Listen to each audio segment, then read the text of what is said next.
After 40 years of being dismissed as financially naive, I finally reached my breaking point. My children didn't just think I was broke, they had already started dividing my possessions while I was still using them. But as I signed the papers, for my $1 million oceanfront condo, paid in full with cash they never knew I had, the look on their faces was worth every second of the decades I spent being underestimated. Before we jump back in, tell us where you're tuning in from. And if this story touches you, make sure you're subscribed, because tomorrow I've saved something extra special for you. The alarm chimed at precisely 5:15 a.m., though I'd been awake since 4:30, mentally reviewing the household accounts as I did every morning. I slipped out of bed, careful not to disturb Charles, who wouldn't stir for another 2 hours. By then, I would have already balanced the checkbook, paid 3 bills, transferred funds between accounts, and prepared his morning coffee exactly as he preferred it, cream-heated separately, never microwaved. I was Vivian Edwards, 67, retired administrative assistant and, according to my 3 adult children, financially incompetent. This perception hadn't developed overnight. It had been carefully constructed over 4 decades of marriage, cemented by countless small moments where my financial acumen was questioned, dismissed, or entirely overlooked. "Mom, did you remember to pay the electric bill this month?" My eldest daughter, Rebecca, would ask during her weekly calls, her voice carrying that special note of concern reserved for the potentially senile. Dad mentioned the payment might be late again. The electric bill had never been late in 40 years, not once. I managed every household expense with meticulous precision, but Charles had developed a convenient habit of blaming any financial hiccup on my supposed disorganization. It was easier than admitting he had spent the household maintenance fund on another golf club membership. My small home office contained the evidence of my financial diligence, color-coded folders holding every receipt, tax record, and investment statement from our 4 decades together. The bottom drawer of my filing cabinet was locked, requiring a small key I kept on a chain around my neck. Inside lay the records of my personal accounts, the ones Charles knew nothing about. It had started small, the year after our first child was born. I'd returned to work part-time as a bookkeeper for a local construction company. The owner, Mrs. Chen, had been impressed with my organizational skills and offered me an unusual arrangement: official part-time pay on the books, plus a cash bonus each month for special projects. I had accepted gratefully, not yet knowing how significant this decision would become. "A woman should always have her own money," Mrs. Chen had advised, counting out my first cash bonus. Not for secrets, but for security. I deposited half of each bonus into a separate account under my maiden name. Over the years, as my children grew and the demands of family life expanded, I continued this practice through various part-time jobs and freelance bookkeeping gigs. Charles showed little interest in these little jobs, as he called them, not bothering to inquire about the details as long as I remained available for family needs. When investment opportunities arose through my network of clients, I participated cautiously but consistently. A small stake in a local restaurant, partial ownership of a rental property, a modest portfolio of stocks recommended by a financial advisor I befriended while organizing her home office. By the time I officially retired at 65, my personal portfolio had grown to a value that would have astonished my family, had they known about it. But they didn't ask, and I didn't volunteer the information. Years of having my financial opinions dismissed had taught me the value of silence. Our family dynamic around money had crystallized early. Charles, with his marketing executive position and business degree, was the assumed financial authority. I was the dutiful wife who handled the tedious day-to-day transactions, but supposedly lacked the sophistication to understand real financial matters. "Your mother doesn't have a head for money," Charles would tell our children with an indulgent smile. "She still balances the checkbook by hand instead of using the computer program I bought her." What he didn't know was that I maintained dual systems: his preferred software for household accounts he might review, and my own meticulous manual records that tracked every penny with greater accuracy than any program could achieve. My children had absorbed their father's perception completely. Rebecca, now a corporate attorney, communicated with me about recipes and grandchildren, but directed financial questions exclusively to Charles. Michael, our middle child and a software engineer, had once attempted to help me understand online banking by speaking slowly and using simple terms, as though explaining technology to a particularly resistant elder. And Amanda, our youngest, had recently suggested I might consider a retirement counselor to ensure I didn't outlive my resources now that I was no longer working. The irony was palpable. My children, whom I had put through college without a single student loan by carefully marshaling resources and finding creative ways to maximize scholarships and grants, believed I was financially illiterate. My husband, whose impulsive investments I had quietly counterbalanced with conservative saving strategies for decades, saw me as financially dependent on his guidance. This morning, like most mornings, I sat at the kitchen table with my cup of tea, reviewing our joint accounts while the house remained quiet. Charles had made another unplanned withdrawal yesterday, $5,000 for what the memo line called investment opportunity.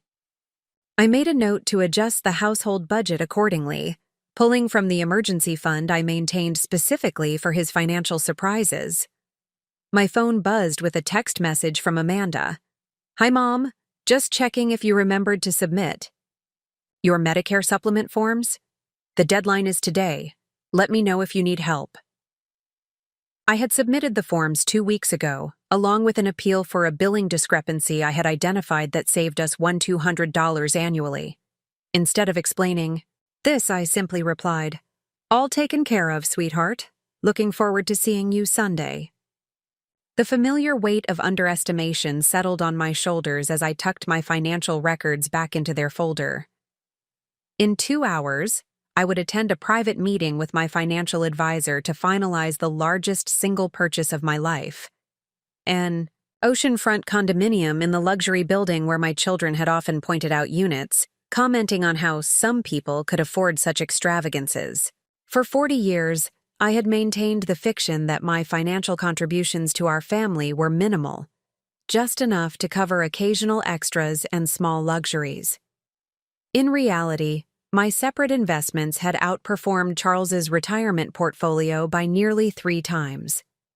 The little jobs they dismissed had connected me with some of the most financially savvy small business owners in our community, creating a network of opportunities invisible to my family. The condo purchase had been in process for months, the culmination of a 5-year plan I had developed when I realized Charles's retirement preparations were inadequate for the lifestyle he expected to maintain. Our current home would soon be too large and expensive to maintain on what he believed our retirement income to be. The condo represented not just a more suitable living arrangement, but a revelation of sorts. As I rinsed my teacup and prepared Charles's breakfast tray, I considered the coming weeks. The closing was scheduled for next Thursday. The family dinner where I would reveal my purchase was planned for the following Sunday. After decades of invisible financial stewardship, I was about to become painfully visible. The thought brought not anxiety, but a curious sense of calm. Like a mathematician who had finally solved a complex equation, I felt the satisfaction of impending proof. The variables were aligned. The solution was elegant. And while I had never sought validation for my financial acumen, I couldn't help but anticipate the moment when perception would finally align with reality. I heard Charles stirring upstairs and automatically checked the temperature of his coffee. Perfect, as always. I arranged his medication beside his juice glass and placed the morning newspaper at his customary spot at the table. Some habits were too ingrained to break, even on the precipice of transformation. "Morning, Viv," Charles mumbled as he shuffled into the kitchen, reaching for his coffee without acknowledgement of its perfect preparation.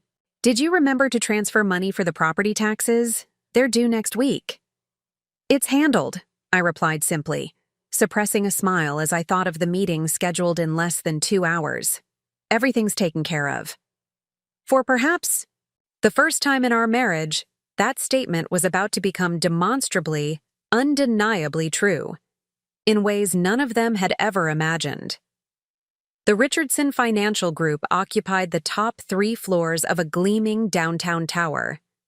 I'd selected Elaine Richardson as my financial advisor 15 years ago, impressed by her straightforward approach and her willingness to work with clients who didn't match the typical wealthy investor profile. At the time, my personal portfolio had been modest, the result of 25 years of disciplined saving and careful small investments. Elaine had seen its potential when no one else did, not even me. "Mrs. Edwards, good morning." Her assistant greeted me warmly as I stepped off the elevator. "Ms. Richardson is expecting you. Would you like coffee before your meeting?" "Just water, thank you, David," I replied, settling into one of the plush, waiting area chairs. The office had changed over the years, growing more elegant as Elaine's practice expanded, but her approach remained refreshingly direct. Unlike the financial advisors Charles occasionally consulted, who relied heavily on jargon and vague reassurances, Elaine presented information clearly and respected my ability to understand complex financial matters. "Vivian!" Elaine emerged from her office with a warm smile. At 52, she radiated the confidence of someone who had built something substantial through intelligence and persistence. "Today's the day. Are you ready?" I nodded, gathering my handbag as I rose. More than ready. In Elaine's spacious corner office, floor-to-ceiling windows offered a panoramic view of the city where I'd lived my entire adult life. I could see the hospital where all 3 of my children had been born, the university campus where I'd taken night classes in accounting while raising them, and, just visible at the edge of the bay, the luxury condominium complex where I would soon own the corner unit on the 11th floor. Preparing and narrating this story took us a lot of time, so if you are enjoying it, subscribe to our channel, it means a lot to us. Now back to the story. "I've prepared all the final documents," Elaine said, gesturing to the leather portfolio on her desk. "The wire transfer is ready to execute with your authorization. 2. $1 million for the full purchase price, no mortgage." The figure hung in the air between us. 1 million. A sum that represented countless small decisions over decades, extra, freelance projects accepted while my children were at school, strategic investments made with year-end bonuses from my administrative positions, rental properties purchased and managed quietly during weekends and evenings. "Before we proceed," Elaine said, studying me carefully, "I want to ask one last time. Are you certain you don't want to discuss this with Charles or your children before completing the purchase?" I appreciated her diligence, but my mind was firmly made up. "They'll know soon enough. This needs to be completely finalized first." Elaine nodded, understanding the complex family dynamics at play. She had witnessed firsthand how my financial confidence had been systematically undermined at home, despite the impressive portfolio I'd built. "May I speak candidly, Vivian?" she asked, setting aside the formal paperwork. When I nodded, she continued. "In 15 years of working together, I've watched you make consistently excellent financial decisions while simultaneously allowing your family to believe you're financially naive. I've never understood why someone with your acumen would permit such a misconception to persist." The question wasn't unexpected, but it still provoked a moment of reflection. The answer had evolved over the years, from self-preservation to strategic patience. "It started as the path of least resistance," I admitted, smoothing an invisible wrinkle from my skirt. "Charles needed to believe he was the financial authority in our marriage. Challenging that directly would have created conflict with no purpose. I found I could accomplish more by working independently than by fighting for recognition." "And your children?" Elaine pressed gently. They formed their perceptions based on what they observed growing up. Charles dismissing my input, my deliberate focus on family matters rather than financial discussions. I smiled faintly. It became a useful blind spot in some ways. They never questioned where the money came from for the extras I provided. The SAT prep courses, the summer programs, the down payment assistance for first homes. Elaine nodded thoughtfully. And now you're ready to change that perception. Entirely. Not for validation, I clarified. I've never needed their approval of my financial abilities.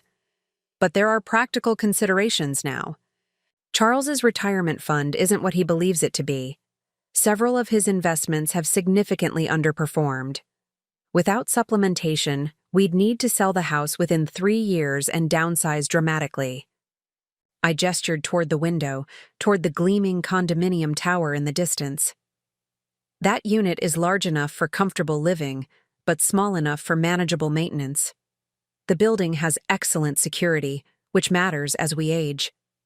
The location provides walking access to essential services and cultural amenities. It's a practical solution to multiple approaching problems. That makes perfect sense, Elaine agreed. But it doesn't explain why you've chosen to purchase it independently rather than as a joint asset. This question touched on a more complex truth, one I had only recently acknowledged to myself. 40 years of invisibility exacts a price, I said quietly. I've reconciled the practical aspects of our marriage. Charles is a good father and was a reliable provider. We built a life that gave our children stability and opportunities, but I've reached an age where I'm unwilling to continue being underestimated and overlooked. I met Elaine's gaze directly. The condo isn't just a practical housing solution. It's a statement of autonomy. For perhaps the first time in our marriage, I'm making a significant decision based primarily on my preferences, using resources I've created independently. And if Charles objects? Elaine asked, though her slight smile suggested she already knew my answer. He's welcome to continue living in our current home if he prefers. My name is on both properties. The confidence in my voice surprised even me. I'm not seeking confrontation, but I'm no longer avoiding it at all costs either. Elaine's expression shifted to one of professional admiration. Well then, let's make you a condominium owner. The next hour passed in a flurry of signatures and procedural confirmations. I authorized the wire transfer with a single signature. Decades of careful accumulation transformed into elegant lakefront property with the stroke of a pen. By the time I left Elaine's office, I had the keys to my new home and a closing date scheduled for the following Thursday. As I rode the elevator down to the lobby, I felt strangely lightened, as though I'd set down a heavy burden I'd been carrying for years. The burden wasn't the secret itself. Managing my separate finances had become second nature long ago.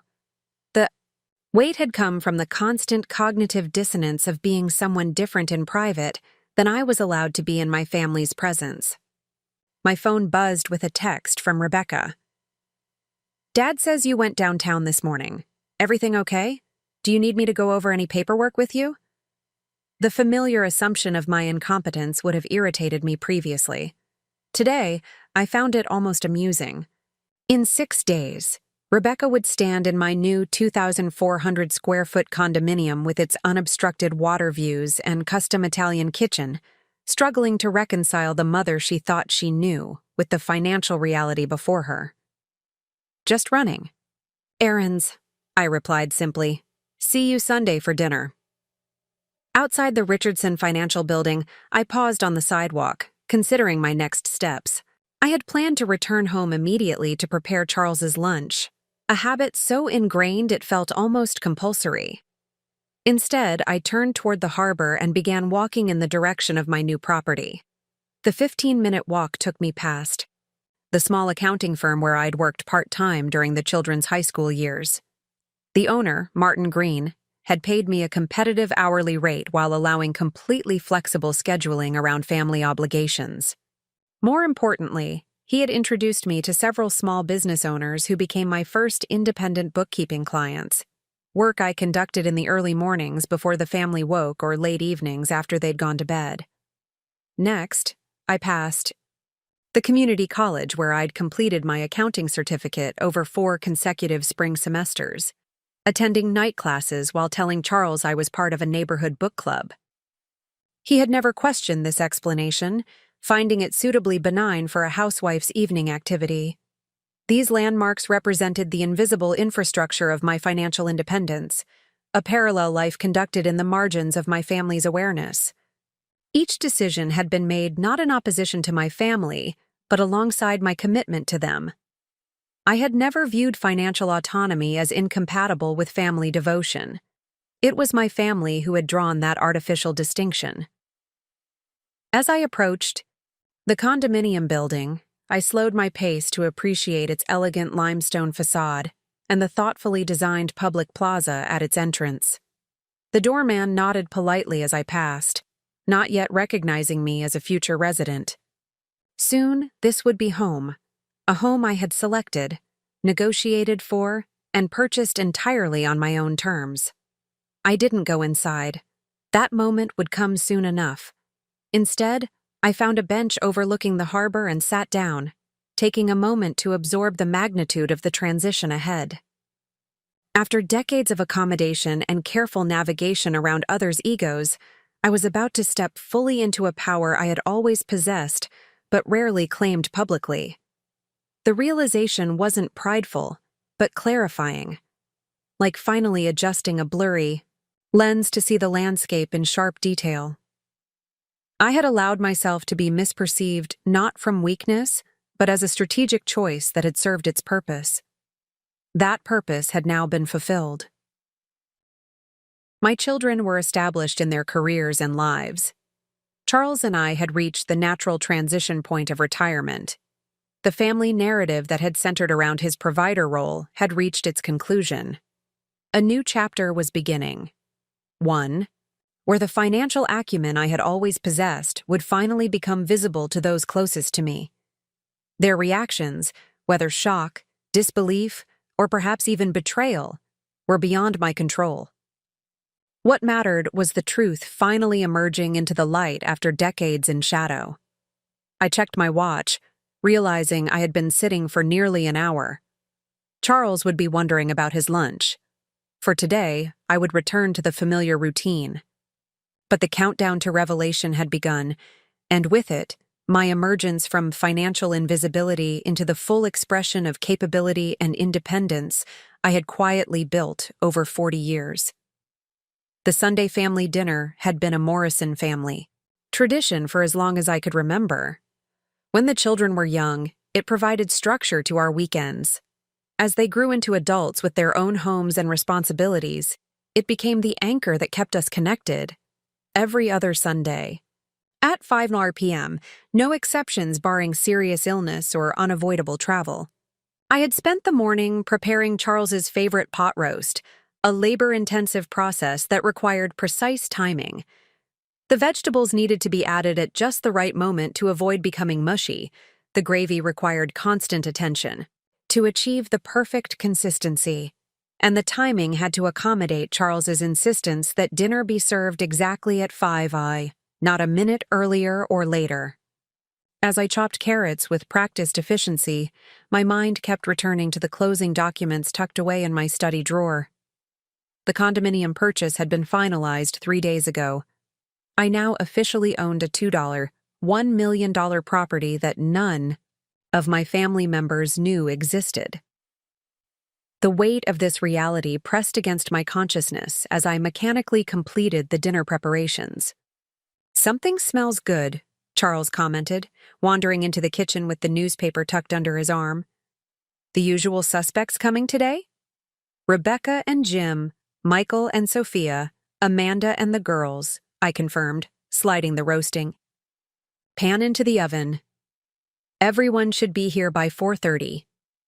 Charles nodded absently, already turning back toward his study. "Good, good. Oh, and Vivian. I invited Harold and Patricia Johnston to join us, Harold has some investment tips he wants to share with the kids. You remember Harold, my golf partner with the finance background. I paused, knife halfway through an onion. You invited guests without telling me? It's just the Johnstons, Charles replied, his tone suggesting I was overreacting. You always make plenty, and Harold's advice could be valuable for the children. You know how important I think it is that they get their retirement planning in order early. The irony was almost too perfect. Charles inviting an investment-savvy friend to advise our financially successful children, none of whom needed basics, retirement planning guidance, all facilitated by the husband who had consistently miscalculated his own retirement needs. I see, I said neutrally, returning to my chopping. And Harold's wife. Will she be expecting to discuss investments as well? Charles missed the edge in my voice. Oh, you and Patricia can discuss whatever it is you ladies talk about. Garden. Clubs or television programs. He waved a dismissive hand. Harold and I will handle the financial conversation. Something shifted in that moment. A tectonic plate moving deep beneath the surface of our marriage. I had tolerated decades of dismissal and underestimation, but as I stood in the kitchen preparing yet another elaborate meal that would be consumed without acknowledgement of the labor behind it, while simultaneously being excluded from financial discussions in my own home, a boundary I hadn't known existed suddenly crystallized.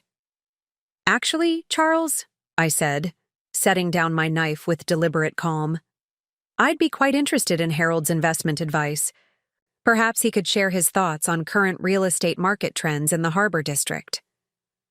Charles looked momentarily confused by my uncharacteristic interest in investment matters. Well, I suppose, though that's rather specific. Anyway, they'll be here at 5 with everyone else. He disappeared into his study without waiting for my response. I returned to my preparations, a new resolve hardening within me. The revelation I had planned for after dinner would now need adjustment. If Charles wanted investment discussions, at my dinner table, he would certainly get them, though perhaps not in the manner he anticipated. By 4:30, the house was filled with the comforting aroma of slow-cooked beef and herbs. The dining room table was set with the good china and crystal water glasses, centerpiece arranged with fresh flowers from the garden. Everything was perfect, controlled, just as it had been for hundreds of Sunday dinners before. Rebecca and Jim arrived first, their punctuality a point of pride for my eldest daughter. Mom, the house smells amazing as always, Rebecca said, embracing me briefly before setting her contribution, a store-bought cheesecake on the counter. Dad mentioned the Johnstons are joining us. Is there anything I can do to help?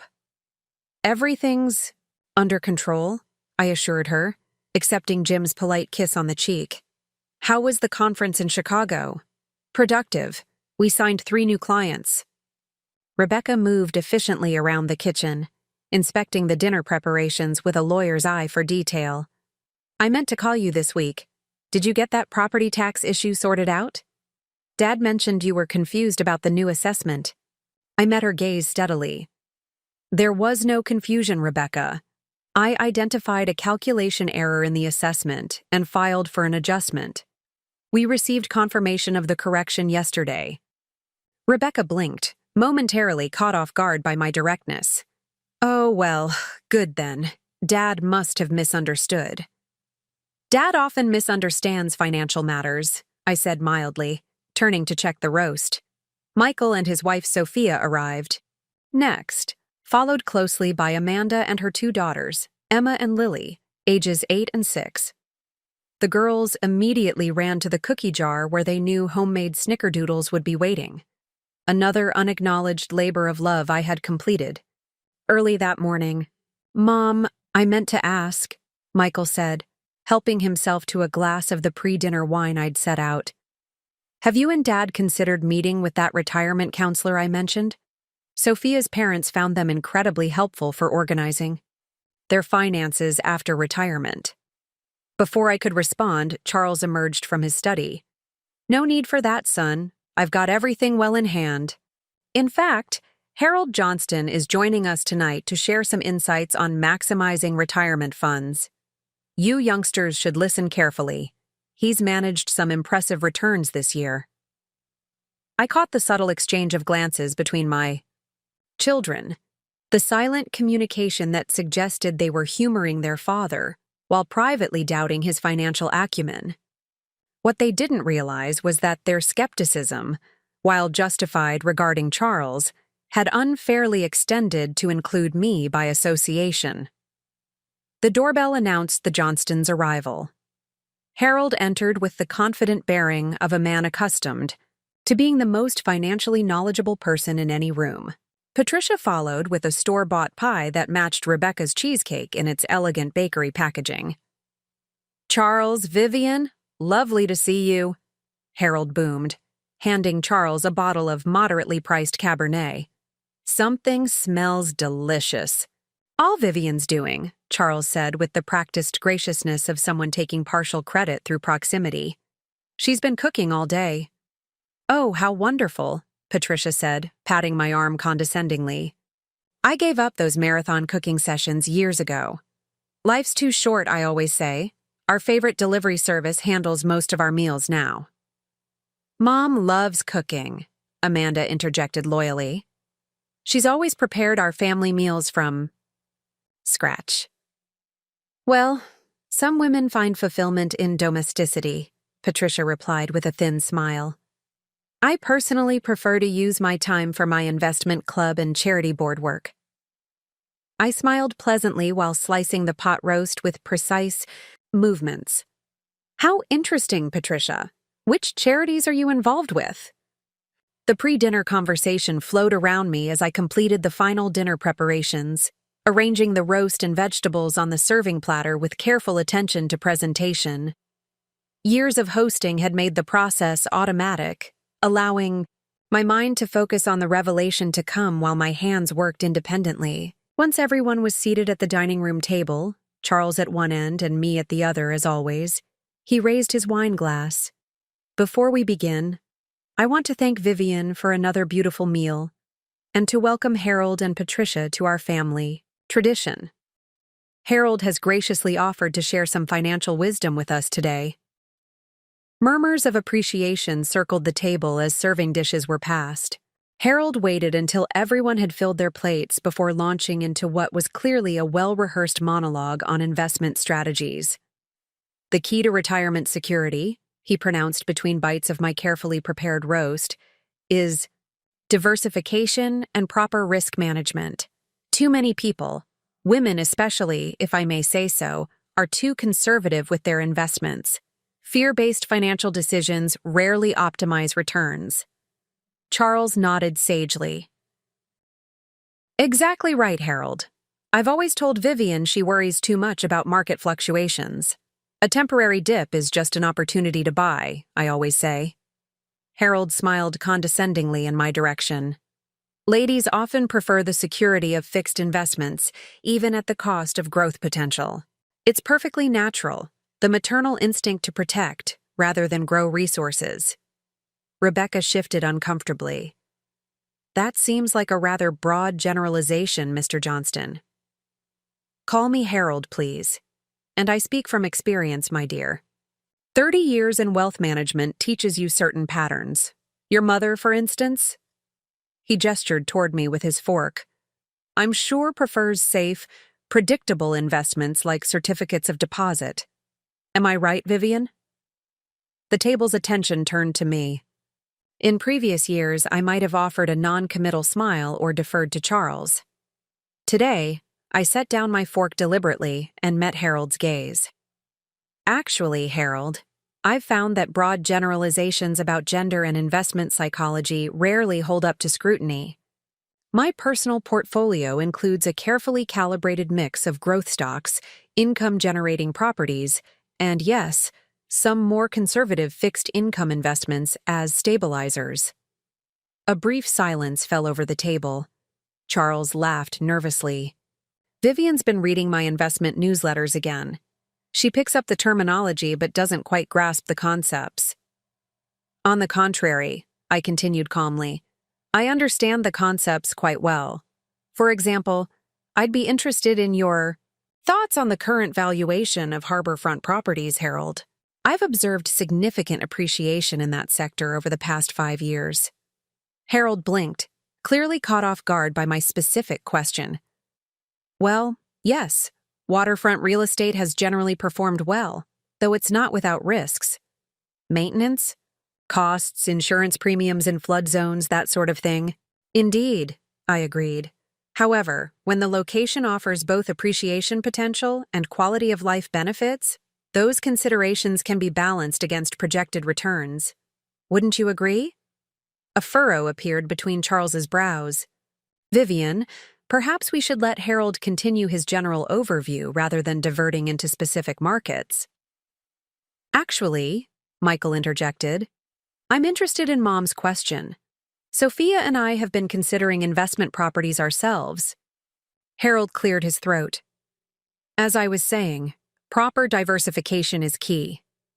The harbor properties Vivian mentioned are generally high-entry investments, $1, $5 to $3 million for quality units, placing them out of reach for most individual investors without significant portfolio development first.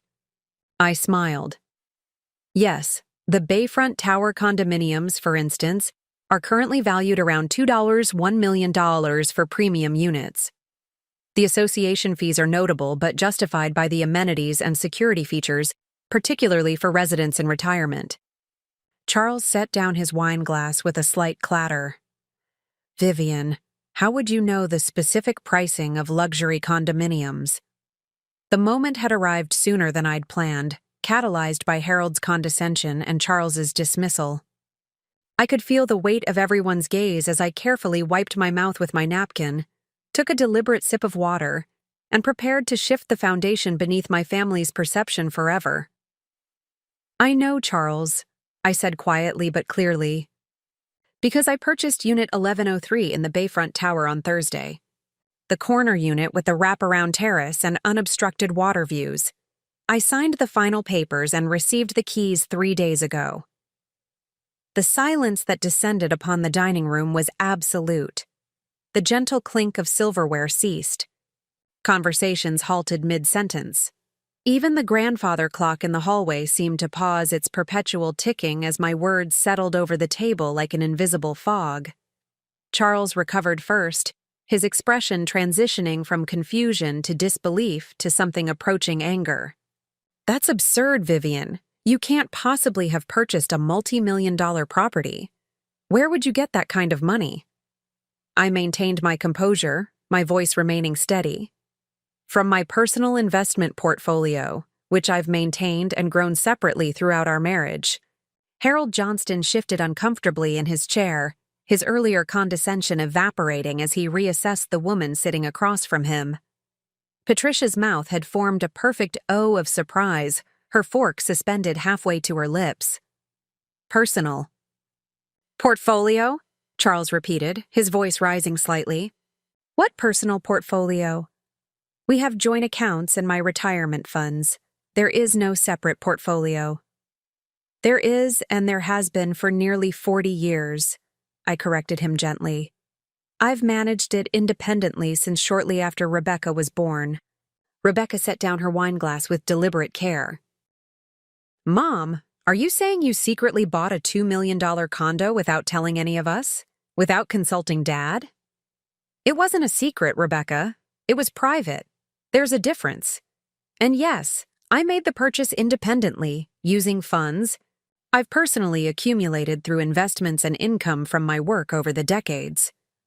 Your part-time bookkeeping jobs? Michael interjected, his tone suggesting the impossibility of such earnings funding a luxury condominium. Mom, those were just small gigs for local businesses. Those small gigs, as you call them, provided the seed money for my initial investments, I explained.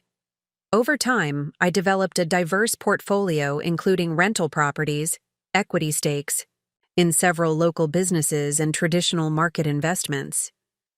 Amanda, my youngest and often most perceptive child, studied my face carefully. You're completely serious, aren't you? This isn't some misunderstanding or joke. I'm entirely serious, I confirmed. The closing was Thursday. I take possession officially next week. I've planned for this purchase for nearly 5 years as part of my retirement strategy. Charles pushed his chair back from the table abruptly, his face flushing. This is ridiculous. If you had this kind of money, which I find hard to believe, why would you keep it hidden? Why wouldn't you tell your own husband? The question hung in the air, multifaceted and complex. My children watched me intently, clearly struggling to reconcile the mother they thought they knew, practical, domestic, financially dependent, with this revelation of hidden capability and resources. I didn't begin with the intention of creating a separate financial life, I said carefully. It evolved gradually, starting with a simple desire for some financial autonomy.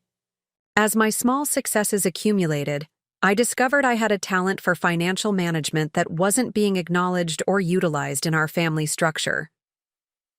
I turned my gaze directly to Charles. You established early in our marriage that financial decisions were your domain. My input was routinely dismissed or minimized. Rather than fight a battle I couldn't win, I created my own space to exercise the financial acumen I knew I possessed. Harold cleared his throat awkwardly. Perhaps Patricia and I should excuse ourselves. This seems like a family matter.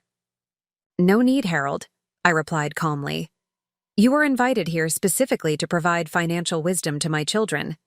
I'm simply contributing to that education by demonstrating that investment acumen can exist where you least expect it, even in someone dismissed as having only maternal instincts for protecting rather than growing resources. Patricia winced, slightly at the pointed reference. Rebecca's lawyer instincts surfaced as she attempted to establish facts in this shifting landscape. Mom, just to be clear, are you saying you've maintained a separate financial life for decades without Dad's knowledge? That doesn't sound like the marriage I thought you had. The marriage you observed and the marriage we experienced were not always aligned, I acknowledged. You saw what we presented, what we perhaps believed ourselves at times. But the reality was more complicated. Charles's expression had shifted from anger to something more vulnerable, confusion tinged with hurt. Vivian, we've been married for 42 years. How could you keep something this significant from me for all this time? The rawness in his voice momentarily pierced the calm certainty I'd maintained. This was the most difficult aspect of my revelation. Not the shock or disbelief, but confronting the genuine pain my decades of financial independence might cause. Yet I knew I needed to speak my truth completely, now that the door had been opened. Charles, do you remember when I suggested we invest in Marcus Sullivan's restaurant venture in 1992? You laughed and said food service was a guaranteed way to lose money.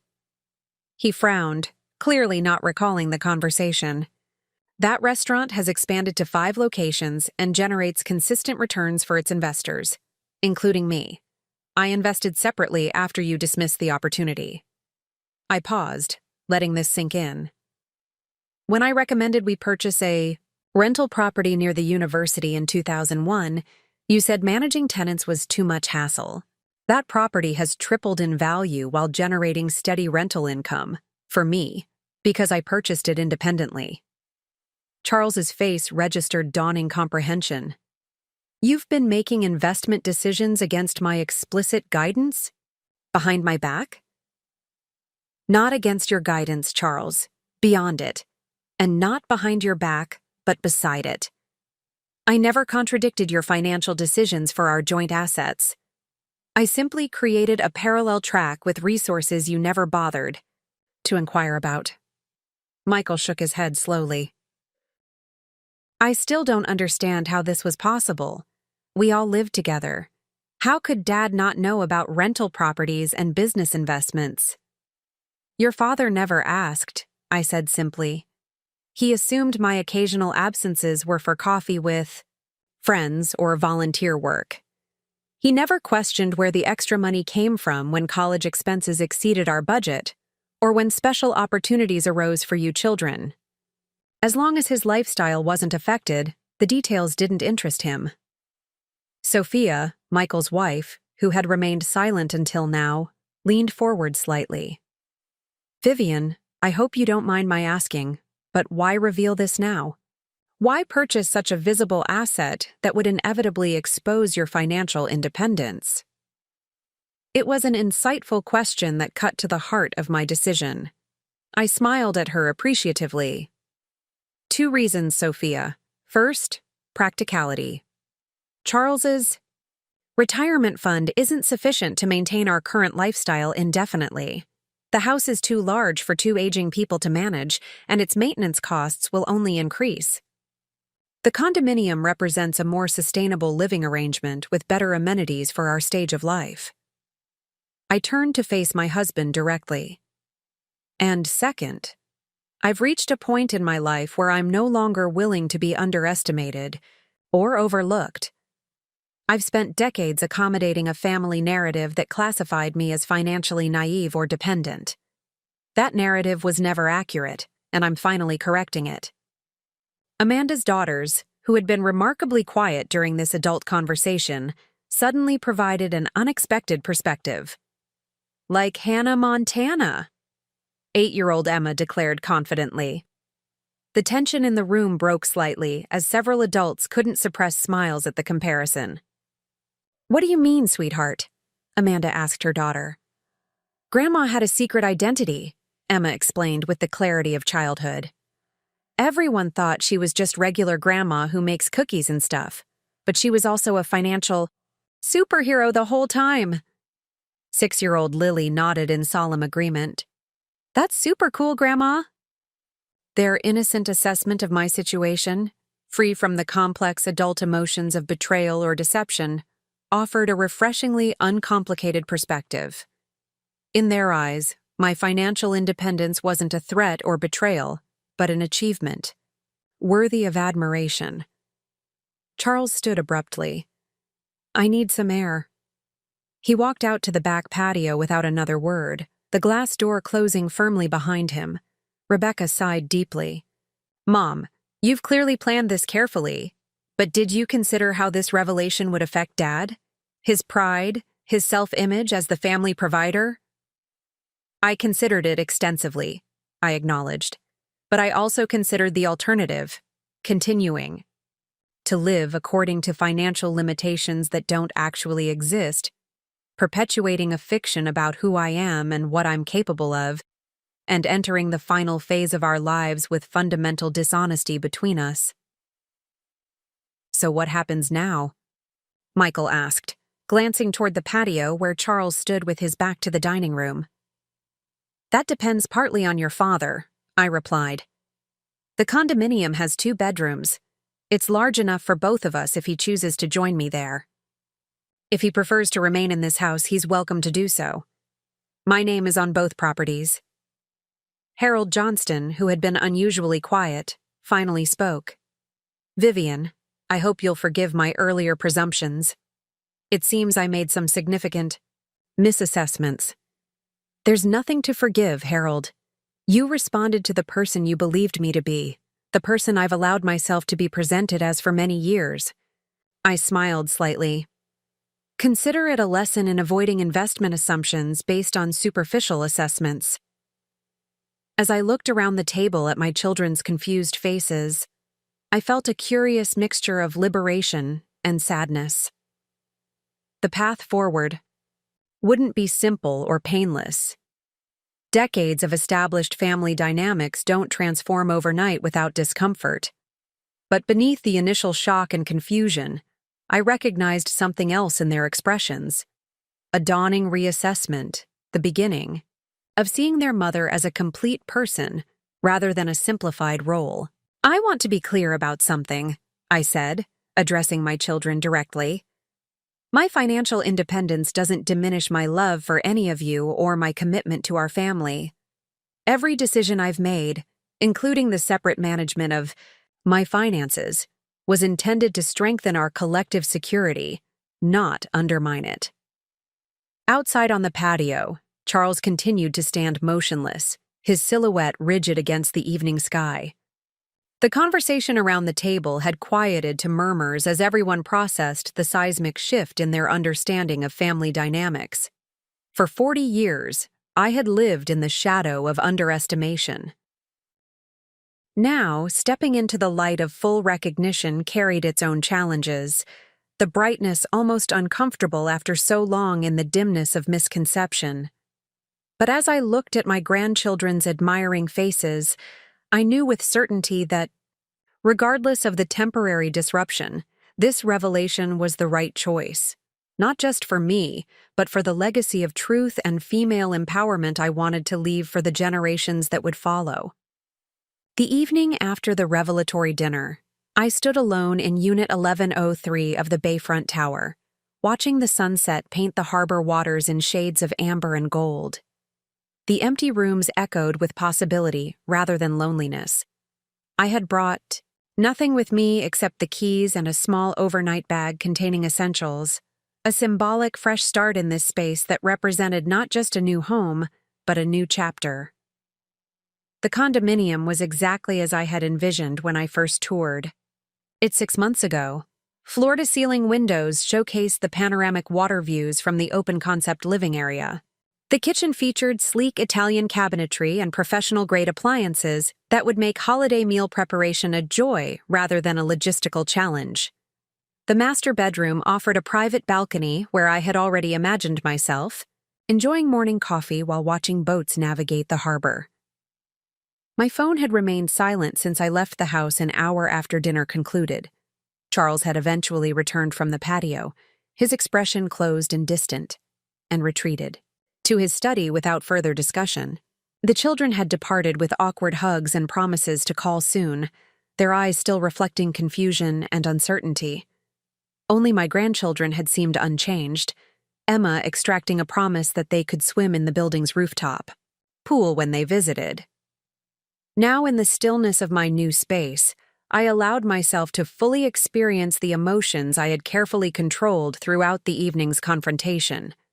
Relief came first, the profound unburdening that follows long-held secrets finally spoken aloud. Then a wave of sadness for the years of unnecessary division, for the parallel lives Charles and I had lived while sharing the same house. Pride surfaced too, not the defensive pride that seeks external validation, but the quiet satisfaction of recognizing one's own accomplishments after decades of minimization. Most surprisingly, I felt a strange sort of grief, mourning the version of my marriage that might have existed had Charles and I built a foundation of mutual respect and recognition, rather than predetermined roles and unexamined assumptions. That potential partnership had died long ago, suffocated beneath layers of habitual dismissal and strategic silence, but acknowledging its absence still carried a sting of loss. My contemplation was interrupted by the doorbell, a sound so unexpected in this empty apartment that it momentarily startled me. Who could possibly be visiting? The building's security was strict. Visitors needed to be announced from the lobby. Through the peephole, I saw Amanda standing alone in the hallway, her expression a mixture of determination and uncertainty. I opened the door immediately. "I told the concierge I was your daughter," she explained, stepping inside without waiting for an invitation. "I hope that was okay." "Of course it's okay," I assured her, genuinely pleased by her presence despite its unexpectedness. "How did you know I'd be here?" "Educated guess," she replied, moving toward the windows to take in the spectacular view. "Dad's at home staring at the wall. The others are probably still discussing what happened at dinner. I figured you might be here, getting acquainted with your new place." She turned to face me directly. "It's beautiful, Mom. Truly exceptional." "Thank you," I said, joining her at the window. "Would you like a tour? It's rather brief at the moment. Empty rooms waiting to be furnished, but the space itself is special." Amanda nodded, and I led her through the condominium, describing my plans for each area. A reading nook in the guest bedroom, a proper dining table positioned to maximize the water views, perhaps a small herb garden for the kitchen balcony. As we moved from room to room, I could see her mentally adjusting her perception of me, recalibrating the mother she thought she knew against this new evidence of independent decision-making and financial capability. "You seem different here," she observed as we completed the circuit and returned to the living room. "More present somehow." "That's perceptive," I acknowledged. "I feel different here, more fully myself, perhaps." Amanda sat on the wide windowsill, hugging her knees to her chest in a posture reminiscent of her childhood self. "Why didn't you ever tell me, Mom, about your financial independence, your investments? All those years I was struggling to figure out my own financial path, you never said a word about your expertise." The question held no accusation, only genuine curiosity, but it still prompted careful reflection before I answered. "I considered it many times, especially with you," I admitted. "You've always been the most financially intuitive of my children. But I worried that placing you in a position of keeping such a significant secret from your father and siblings would create an unfair burden. And truthfully, I wasn't ready to disrupt the family dynamics until I had achieved complete financial security." "When did it start?" she asked. "This separate financial life?" I settled beside her on the windowsill, both of us now framed against the darkening harbor view. "Do you remember Mrs. Chen? She owned the small construction company where I worked part-time when you were all young." Amanda nodded. "Vaguely. She sent us Christmas cards with red envelopes. Lily Chen offered me an unusual arrangement when I started working for her: official part-time salary on the books, plus cash bonuses for special projects. She advised me to keep some money separate from the household accounts, not for secrecy's sake, but for security." "Smart woman," Amanda commented. Indeed. She had left an unhappy marriage in her 30s with nothing but the clothes she could carry. By the time I met her, she'd built a successful business and achieved complete financial independence. She became my first financial mentor, though I didn't recognize it as such at the time. I smiled at the memory of Lily's direct manner and pragmatic advice. She recommended my first investment property, a small duplex near the university.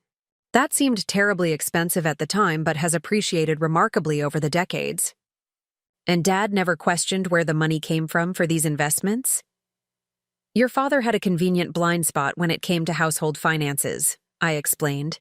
"He was happy to make broad financial pronouncements and decisions about our joint assets, but showed remarkably little interest in the details of implementation, or in any money that didn't directly affect his lifestyle. As long as the household ran smoothly and his needs were met, he simply didn't ask questions."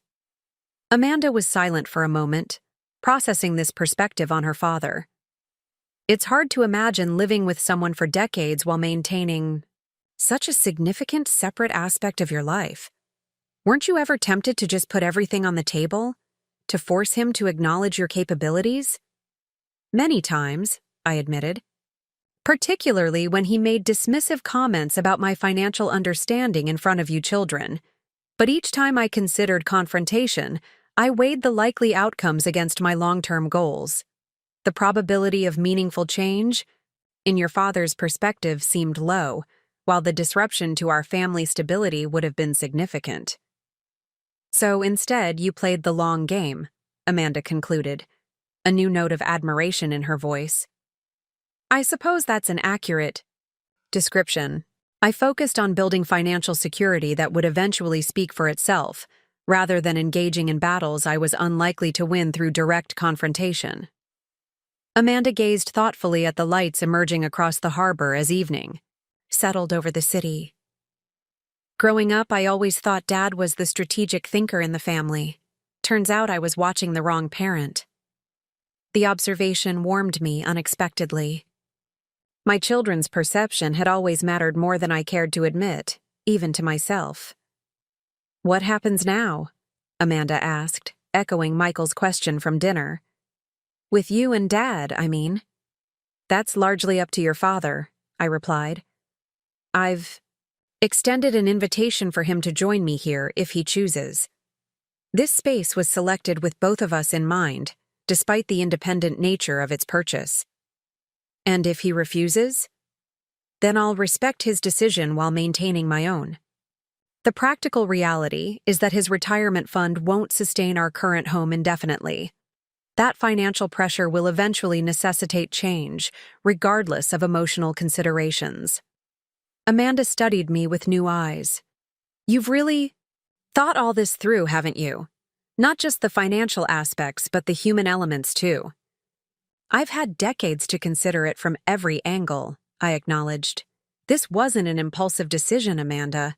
It's the culmination of years of careful planning and consideration. She stood, moving to embrace me with unexpected fierceness. I'm proud of you, Mom. I don't think I've ever said that before, which seems ridiculous now, but I am, genuinely proud and honestly a little in awe. The role reversal, my child expressing pride in me rather than the traditional opposite, created a lump in my throat that made responding difficult. Instead, I held her tightly, allowing the moment to speak for itself. When we separated, Amanda wiped a stray tear from her cheek. Rebecca and Michael are still processing everything. They might take longer to come around. Michael especially. He and Dad have always been similar in their thinking. I understand, I assured her. This revelation challenges not just their perception of me, but their understanding of our entire family dynamic. Adjustment takes time. They'll get there, she said confidently. Once the shock wears off, they'll see what I'm seeing now, that this isn't about deception, but about strength. The kind of quiet, patient strength that builds something lasting rather than demanding immediate recognition. As Amanda prepared to leave, promising to bring the girls for a proper visit soon, she paused at the door. One more thing, Mom. Would you consider teaching me? About investment strategies and financial management, I mean. It seems I've had an expert resource in the family all along without realizing it. The request touched me deeply. I'd be honored, Amanda. Perhaps we could start with a review of your current portfolio and retirement planning. I'd like that, she said, smiling. Maybe Emma was right. You have been a financial superhero all along. Time for you to pass on your superpowers. After she left, I returned to the window, watching the city lights reflect on the harbor waters. The emptiness of the apartment no longer seemed quite so empty. Amanda's visit had filled it with something more substantial than furniture. Understanding, connection, and a new kind of relationship emerging from the ruins of old misconceptions. For the first time since making my revelation, I felt genuinely hopeful about the future. Not because everything had been resolved, far from it, but because authentic connection had proven possible in the aftermath of truth. If even one relationship could evolve rather than dissolve after decades of misperception, perhaps others could follow. I unfolded the lightweight throw blanket I'd brought in my overnight bag and settled into the window alcove. Tomorrow would bring practical considerations: furniture deliveries to arrange, utilities to confirm, logistics of transition to manage. But tonight was for reflection, for savoring this sanctuary of self-determination after decades of accommodation. The apartment was quiet, but not silent. The distant hum of the city, the occasional boat horn from the harbor, the soft mechanical whisper of the building's excellent heating system. These sounds created a gentle acoustic backdrop for my thoughts. So different from the familiar creaks and sighs of the house where I'd spent most of my adult life, yet somehow immediately comfortable in their novelty. As I drifted toward sleep, wrapped in my blanket with the city lights glimmering through the uncurtained windows, I realized that for perhaps the first time in 40 years, I had no obligations to fulfill before morning. No breakfast to prepare, no schedule to maintain, no expectations to meet except my own. Freedom, I discovered, has its own distinct sound, the gentle rhythm of possibility, uninterrupted by compromise. The first rays of morning sunlight streamed through the east facing, Windows of Unit 1103, gently waking me from sleep. For a disorienting moment, I didn't recognize my surroundings. The unfamiliar angle of light, the absence of Charles's rhythmic breathing beside me, the unobstructed view of water instead of our neighbor's oak tree. Then recollection settled. This was my new home, my deliberate choice, the physical manifestation of a decision decades in the making. I rose stiffly from the window alcove where I'd spent the night. At 67, sleeping without proper bedding exacted a greater toll than it might have in my younger years. Still, the mild discomfort seemed a small price for the profound sense of peace that had accompanied my first night in this space. I completed abbreviated morning ablutions using the travel toiletries I'd packed, making a mental note to arrange for essential furnishings more quickly than I'd initially planned. My phone showed 3 missed calls from Charles and 1 text message. "Where are you? Call me immediately." No expression of concern, just the familiar command disguised as a question. I set the phone aside without responding. Today would be, for me alone, a deliberate space to reacquaint myself with the woman who had operated in the background of her own life for far too long. The kitchen in Unit 1103, while lacking basic supplies, boasted a sophisticated built-in coffee system that had been a significant factor in my purchase decision. I located the manufacturer's guide in a drawer and studied it briefly before programming it to produce a perfect cappuccino. Small luxuries had been rare in my previous life, not because we couldn't afford them, but because justifying expenditures that primarily benefited me had always required exhaustive explanation. Cup in hand, I settled on the east balcony to watch the morning light play across the harbor. Below, early risers jogged along the waterfront path. A maintenance worker methodically swept the public plaza. 2 elderly women power-walked in coordinated. Outfits, their animated conversation occasionally carrying upward on the morning breeze. Normal lives unfolding on a normal Monday, except that nothing about my Monday felt normal anymore. For 42 years, my Mondays had followed an inflexible pattern. Early rising to prepare Charles's breakfast and pack his lunch, laundry and household management while he was at work, preparation for whatever organizational or social commitments filled his evening. Even after retirement, the pattern had persisted with minimal adjustments. Service to his needs and preferences remained the central organizing principle of my days. Today, for the first time in memory, my schedule contained no obligations whatsoever.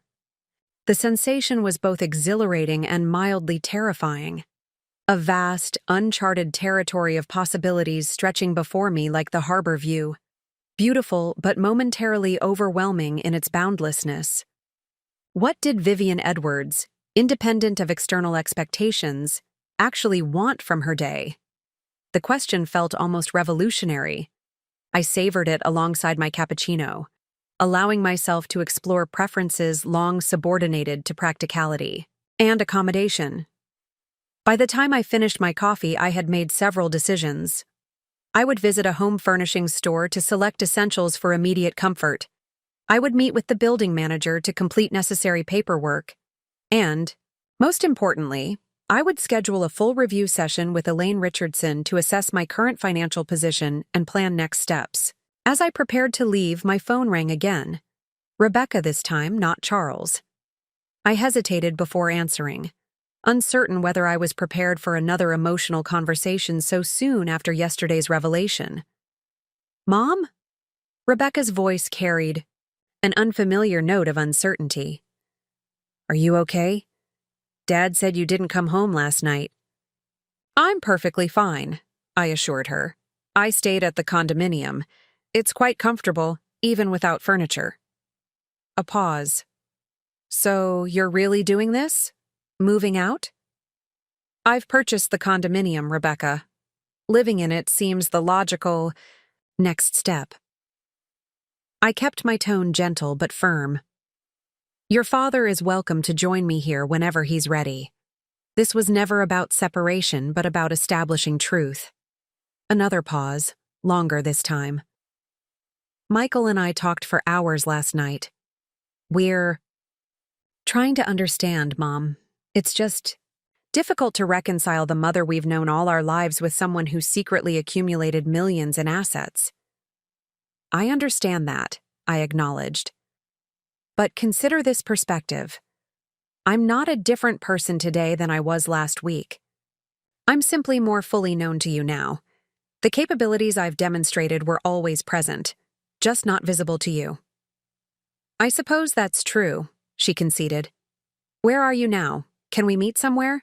I have some questions I'd like to ask. Without Dad or the others present, I considered her request. Rebecca had always been the most analytical of my children, approaching problems with the same methodical precision she brought to her legal career. Her questions would be direct, possibly uncomfortable, but ultimately clarifying. I have some errands to run this morning, but we could meet for lunch if that works for your schedule. There's a cafe on the ground floor of the Bayfront Tower that supposedly serves excellent salads. Bayside Bistro? I know it.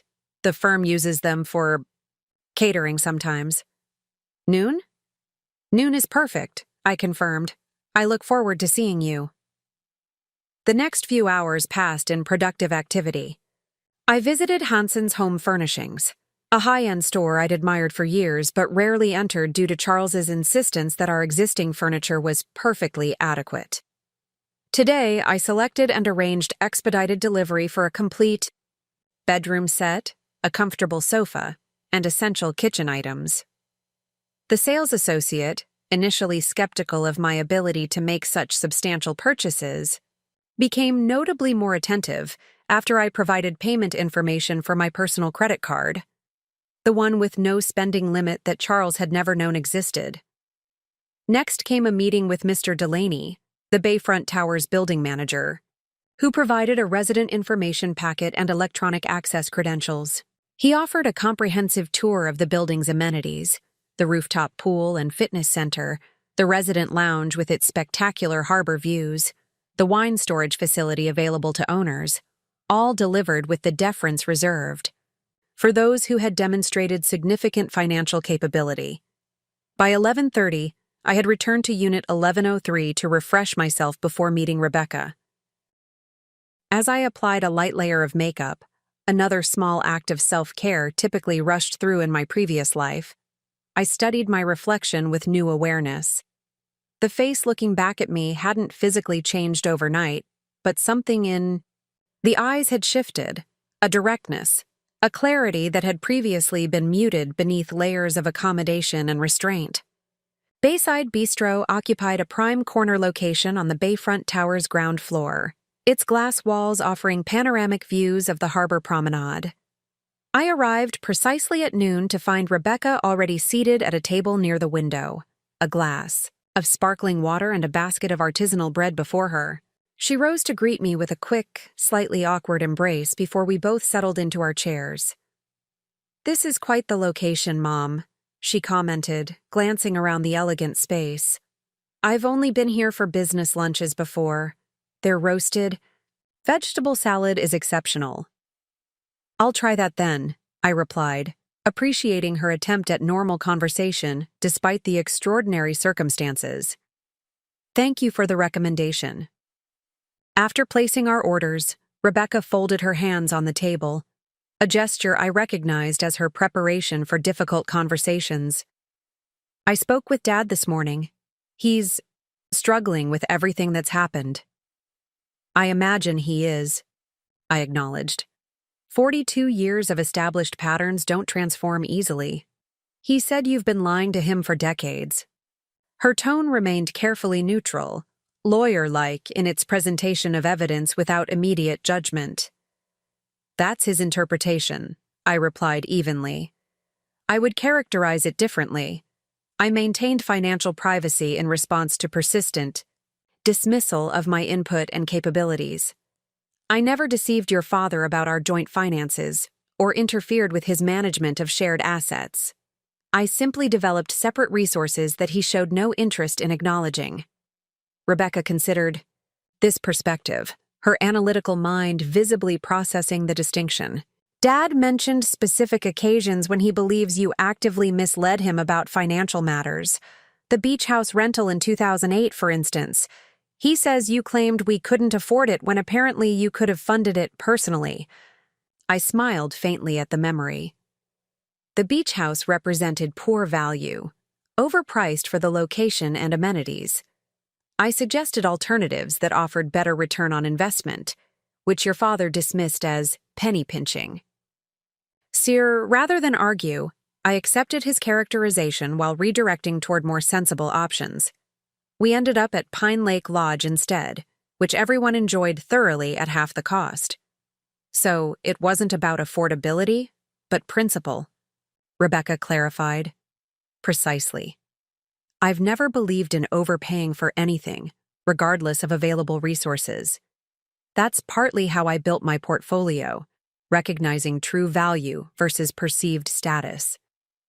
Our salads arrived, and we paused our conversation while the server arranged the plates and refilled water glasses.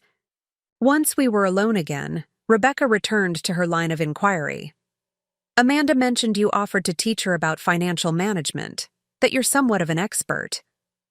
There was a hint of something in her voice, not quite resentment, but perhaps regret. All those years when I was figuring out my own financial path, struggling with investment decisions, you could have guided me. The observation contained layers of unspoken questions. I set down my fork and gave her my full attention. Rebecca, you've always been fiercely independent, determined to chart your own course without parental intervention. Would you honestly have welcomed financial guidance from the mother you perceived as financially dependent? Or would you have viewed it as overstepping, an unqualified attempt to influence decisions you believed yourself better equipped to make? She considered this question carefully, her lawyer's precision evident in her thoughtful expression. I might have been skeptical initially, she admitted, but empirical evidence would have been compelling if you'd shown me your investment performance, your portfolio management. And doing so would have revealed the separate financial life I'd established, which would have placed you in an impossible position regarding your father, I pointed out gently. I made choices to protect all of my children from being caught in that difficult middle ground. Rebecca sighed, acknowledging the complexity of the situation. I understand the reasoning, even if I don't fully agree with the approach. But what I'm struggling with most isn't the financial secrecy itself.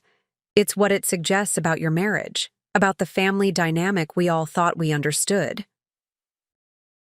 This was the heart of the matter for Rebecca. Not the money itself, but the narrative disruption, the reframing of family history that my revelation necessitated. The story you observed as children was partially true, I said carefully. Your father and I built a stable home with genuine care for each other and absolute dedication to your well-being. The financial dimension was simply more complex than what was visible on the surface. But a true partnership doesn't include such significant separate domains, she argued. There's something fundamentally disconnected about maintaining that level of division for decades. Perhaps, I acknowledged. Though I'd suggest that true partnership includes mutual recognition of capabilities and contributions, elements that were consistently absent in the financial aspect of our marriage. The separation was a response to that absence, not its cause. Rebecca processed this perspective silently while finishing her salad. When she spoke again, her tone had shifted subtly, becoming more personal than analytical. What do you want? Now, Mom, beyond the practical aspects of the condominium purchase, what are you hoping will come from all this? The question deserved thoughtful consideration. What did I want? After decades of subordinating my desires to others' expectations, articulating my own wishes required excavating long-buried aspirations. I want recognition, I said finally. Not acclaim or admiration, but simple acknowledgement of who I actually am, my capabilities, my judgment, my autonomy. I want to live the remainder of my life in authentic relationship with my family, being seen accurately rather than through the distorting lens of outdated assumptions. And with Dad specifically? With your father, I want the opportunity to build a more balanced partnership based on mutual respect, if he's willing to adapt to this new reality. If not, I'll move forward independently while handling the separation with as much grace and fairness as possible. Rebecca nodded slowly, a new understanding dawning in her expression. You've really been playing the long game, haven't you? Life is a long game, Rebecca, I replied with a small smile. Patient strategy often yields better results than impulsive action, in finances and relationships alike. As we finished our lunch and prepared to part ways, Rebecca hesitated, before asking one final question. The investment club you mentioned last night, would you consider taking on another student besides Amanda? My portfolio could probably benefit from some maternal wisdom. The request, offered with a hint of her old confidence now tempered with new respect, felt like the first thread of a bridge being extended across the chasm of misunderstanding.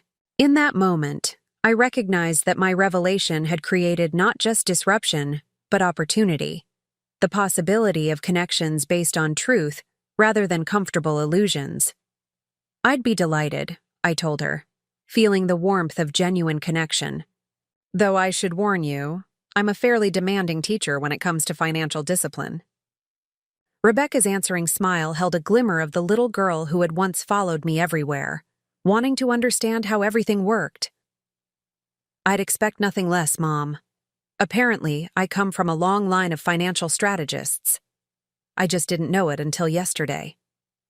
3 days after my revelation at the family dinner, I was settled into Unit 1103 with sufficient furnishings to make it comfortable, if not yet fully personalized. The expedited delivery from Hansen's had arrived promptly, providing the essentials. A bedroom set with luxurious linens, a comfortable sofa positioned to maximize the harbor view, and basic kitchen equipment that allowed me to prepare simple meals. The space had quickly begun to feel like home.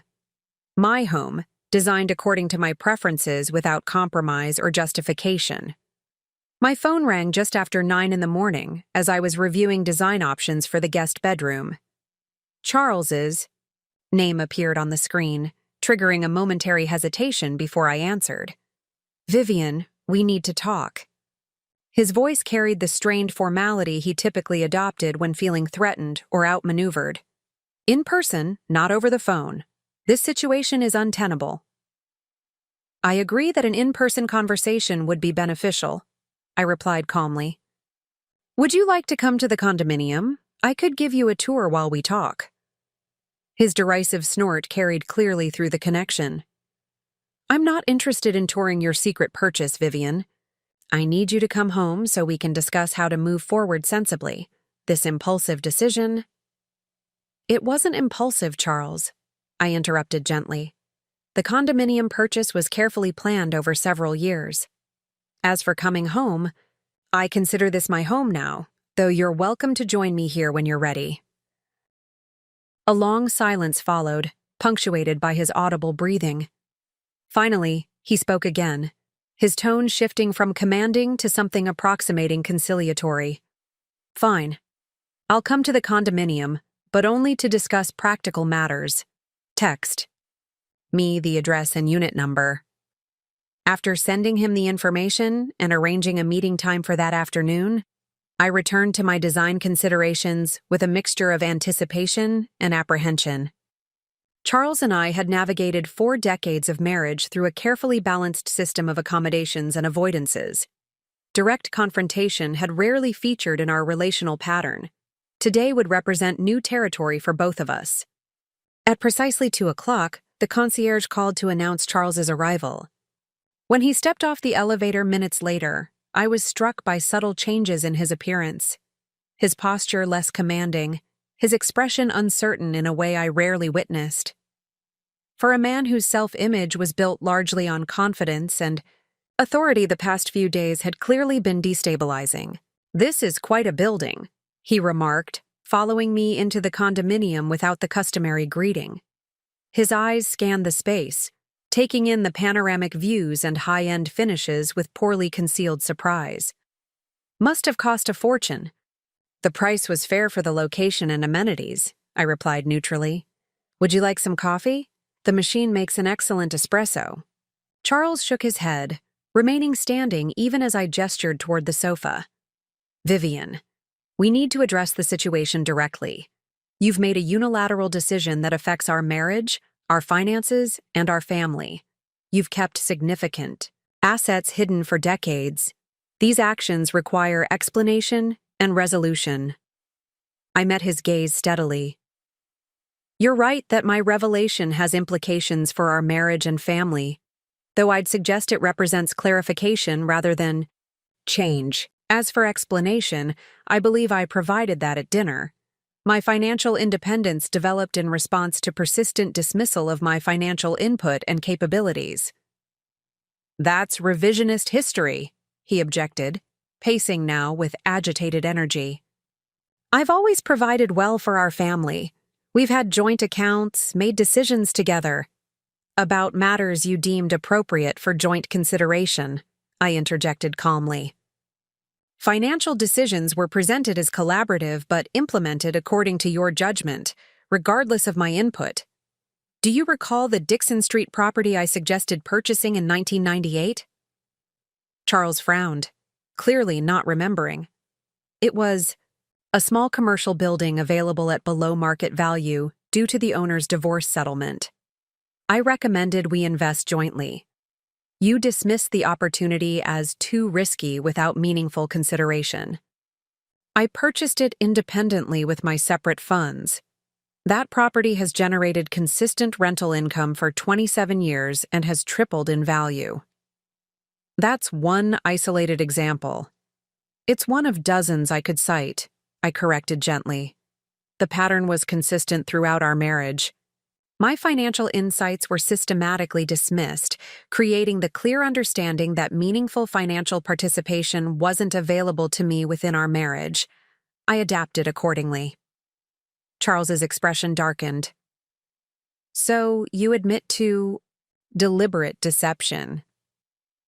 I maintained financial privacy in response to exclusion, I clarified. I never misrepresented our joint finances or interfered with your management of shared assets. I simply developed resources independently when collaborative participation was implicitly denied. He fell silent, absorption replacing anger as he processed this perspective. Finally, he sank onto the sofa, the defensive posture partially subsiding. How much? He asked quietly. How much have you accumulated that I didn't know about? My personal portfolio is currently valued at approximately $4.8 million, I replied, sitting across from him.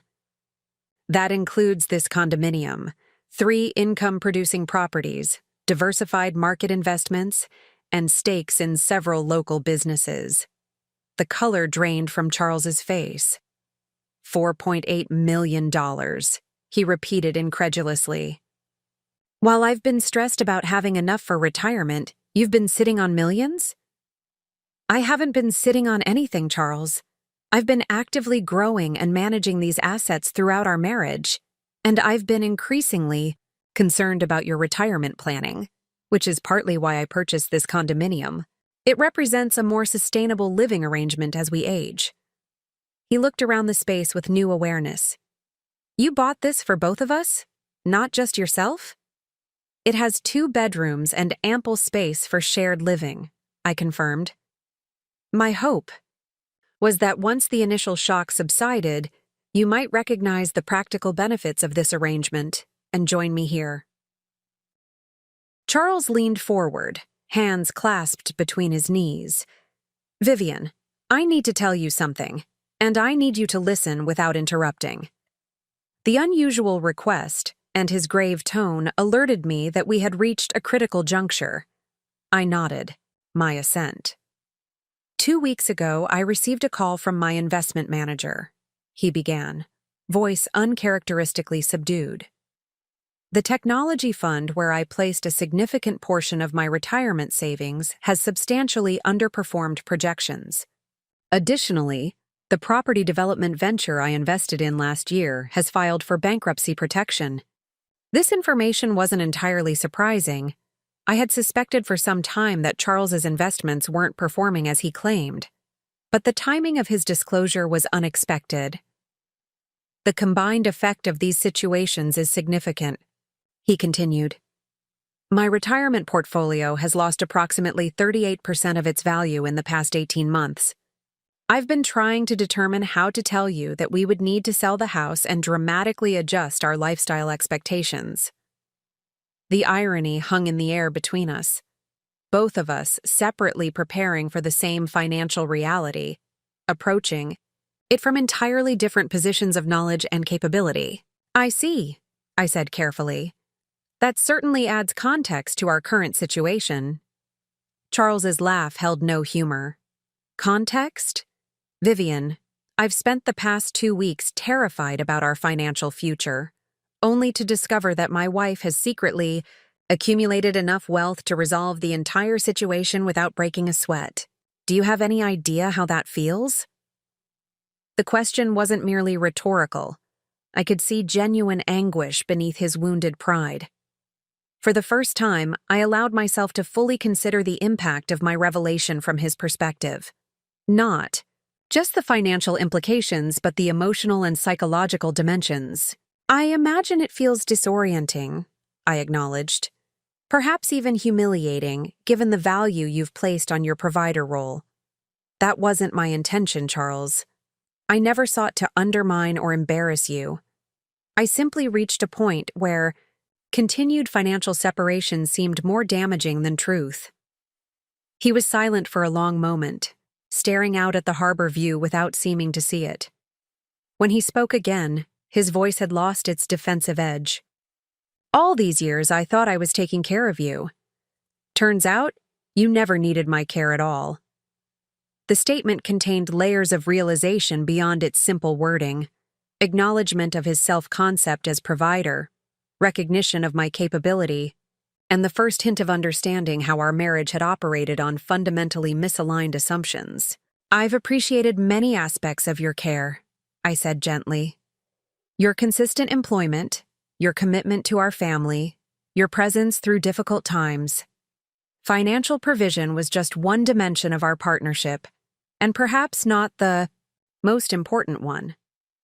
But it was important to me, he insisted. Being the provider, the one who made our lifestyle possible, that was central to how I understood my role in our marriage. I know, I acknowledged, which is partly why I maintained separation rather than challenging that understanding directly. I recognized how much your provider identity mattered to you. Charles looked at me with new awareness, as if seeing me clearly for perhaps the first time in decades. You protected my ego at the expense of your recognition. It wasn't a question, but a realization, offered with surprising insight for a man who had rarely demonstrated deep awareness of relational dynamics. I made choices that seemed beneficial for family harmony, I confirmed. Whether those choices were ultimately wise is something I've been reconsidering in recent years. Charles stood and walked to the window, hands clasped behind his back, as he gazed out at the harbor. I allowed him the silence he clearly needed, recognizing that significant psychological adjustment doesn't happen in an instant, especially for someone whose self-concept had remained unchallenged for decades. The financial challenge I mentioned, he said finally, turning back toward me. How would you have handled it? The question surprised me, not because it was unexpected, but because it represented the first time in our marriage that Charles had directly sought my financial perspective without qualification or dismissal. The market correction affecting your technology investments isn't permanent, I replied thoughtfully. Those positions will likely recover over time if properly diversified. The property development loss is more concerning but represents a fixed rather than ongoing liability. I would restructure the remaining portfolio to emphasize stability while maintaining moderate growth potential, liquidate non-essential assets to establish a more substantial cash position, and transition to housing that balances comfort with sustainable carrying costs. Which is exactly what you've done with this condominium purchase, he observed. Essentially, yes. Though I would have preferred to implement the strategy collaboratively rather than independently, had that option been available. On Charles' return to the sofa, his expression more open than it had been upon arrival. "I'm not sure what happens next, Vivian. This changes everything. Not just practically, but fundamentally. The marriage I thought we had, the roles I believed we occupied. None of it matches reality." "Perhaps that creates an opportunity," I suggested, "to build something more authentic moving forward, based on accurate understanding rather than comfortable illusions." "Perhaps," he echoed, though his tone suggested uncertainty rather than conviction. "I need time to process all of this, to reconsider.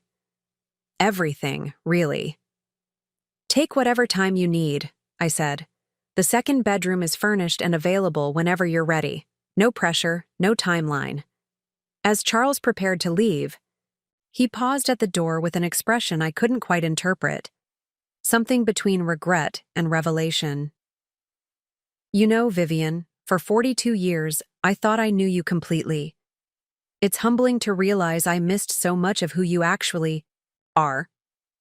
After he departed, I returned to the sofa, processing the conversation with mixed emotions. The financial challenge Charles had revealed created both complication and opportunity, a concrete problem that might provide neutral ground for establishing new patterns of interaction. His recognition of my capabilities, while still limited and tentative, represented more acknowledgement than I'd received in decades of marriage.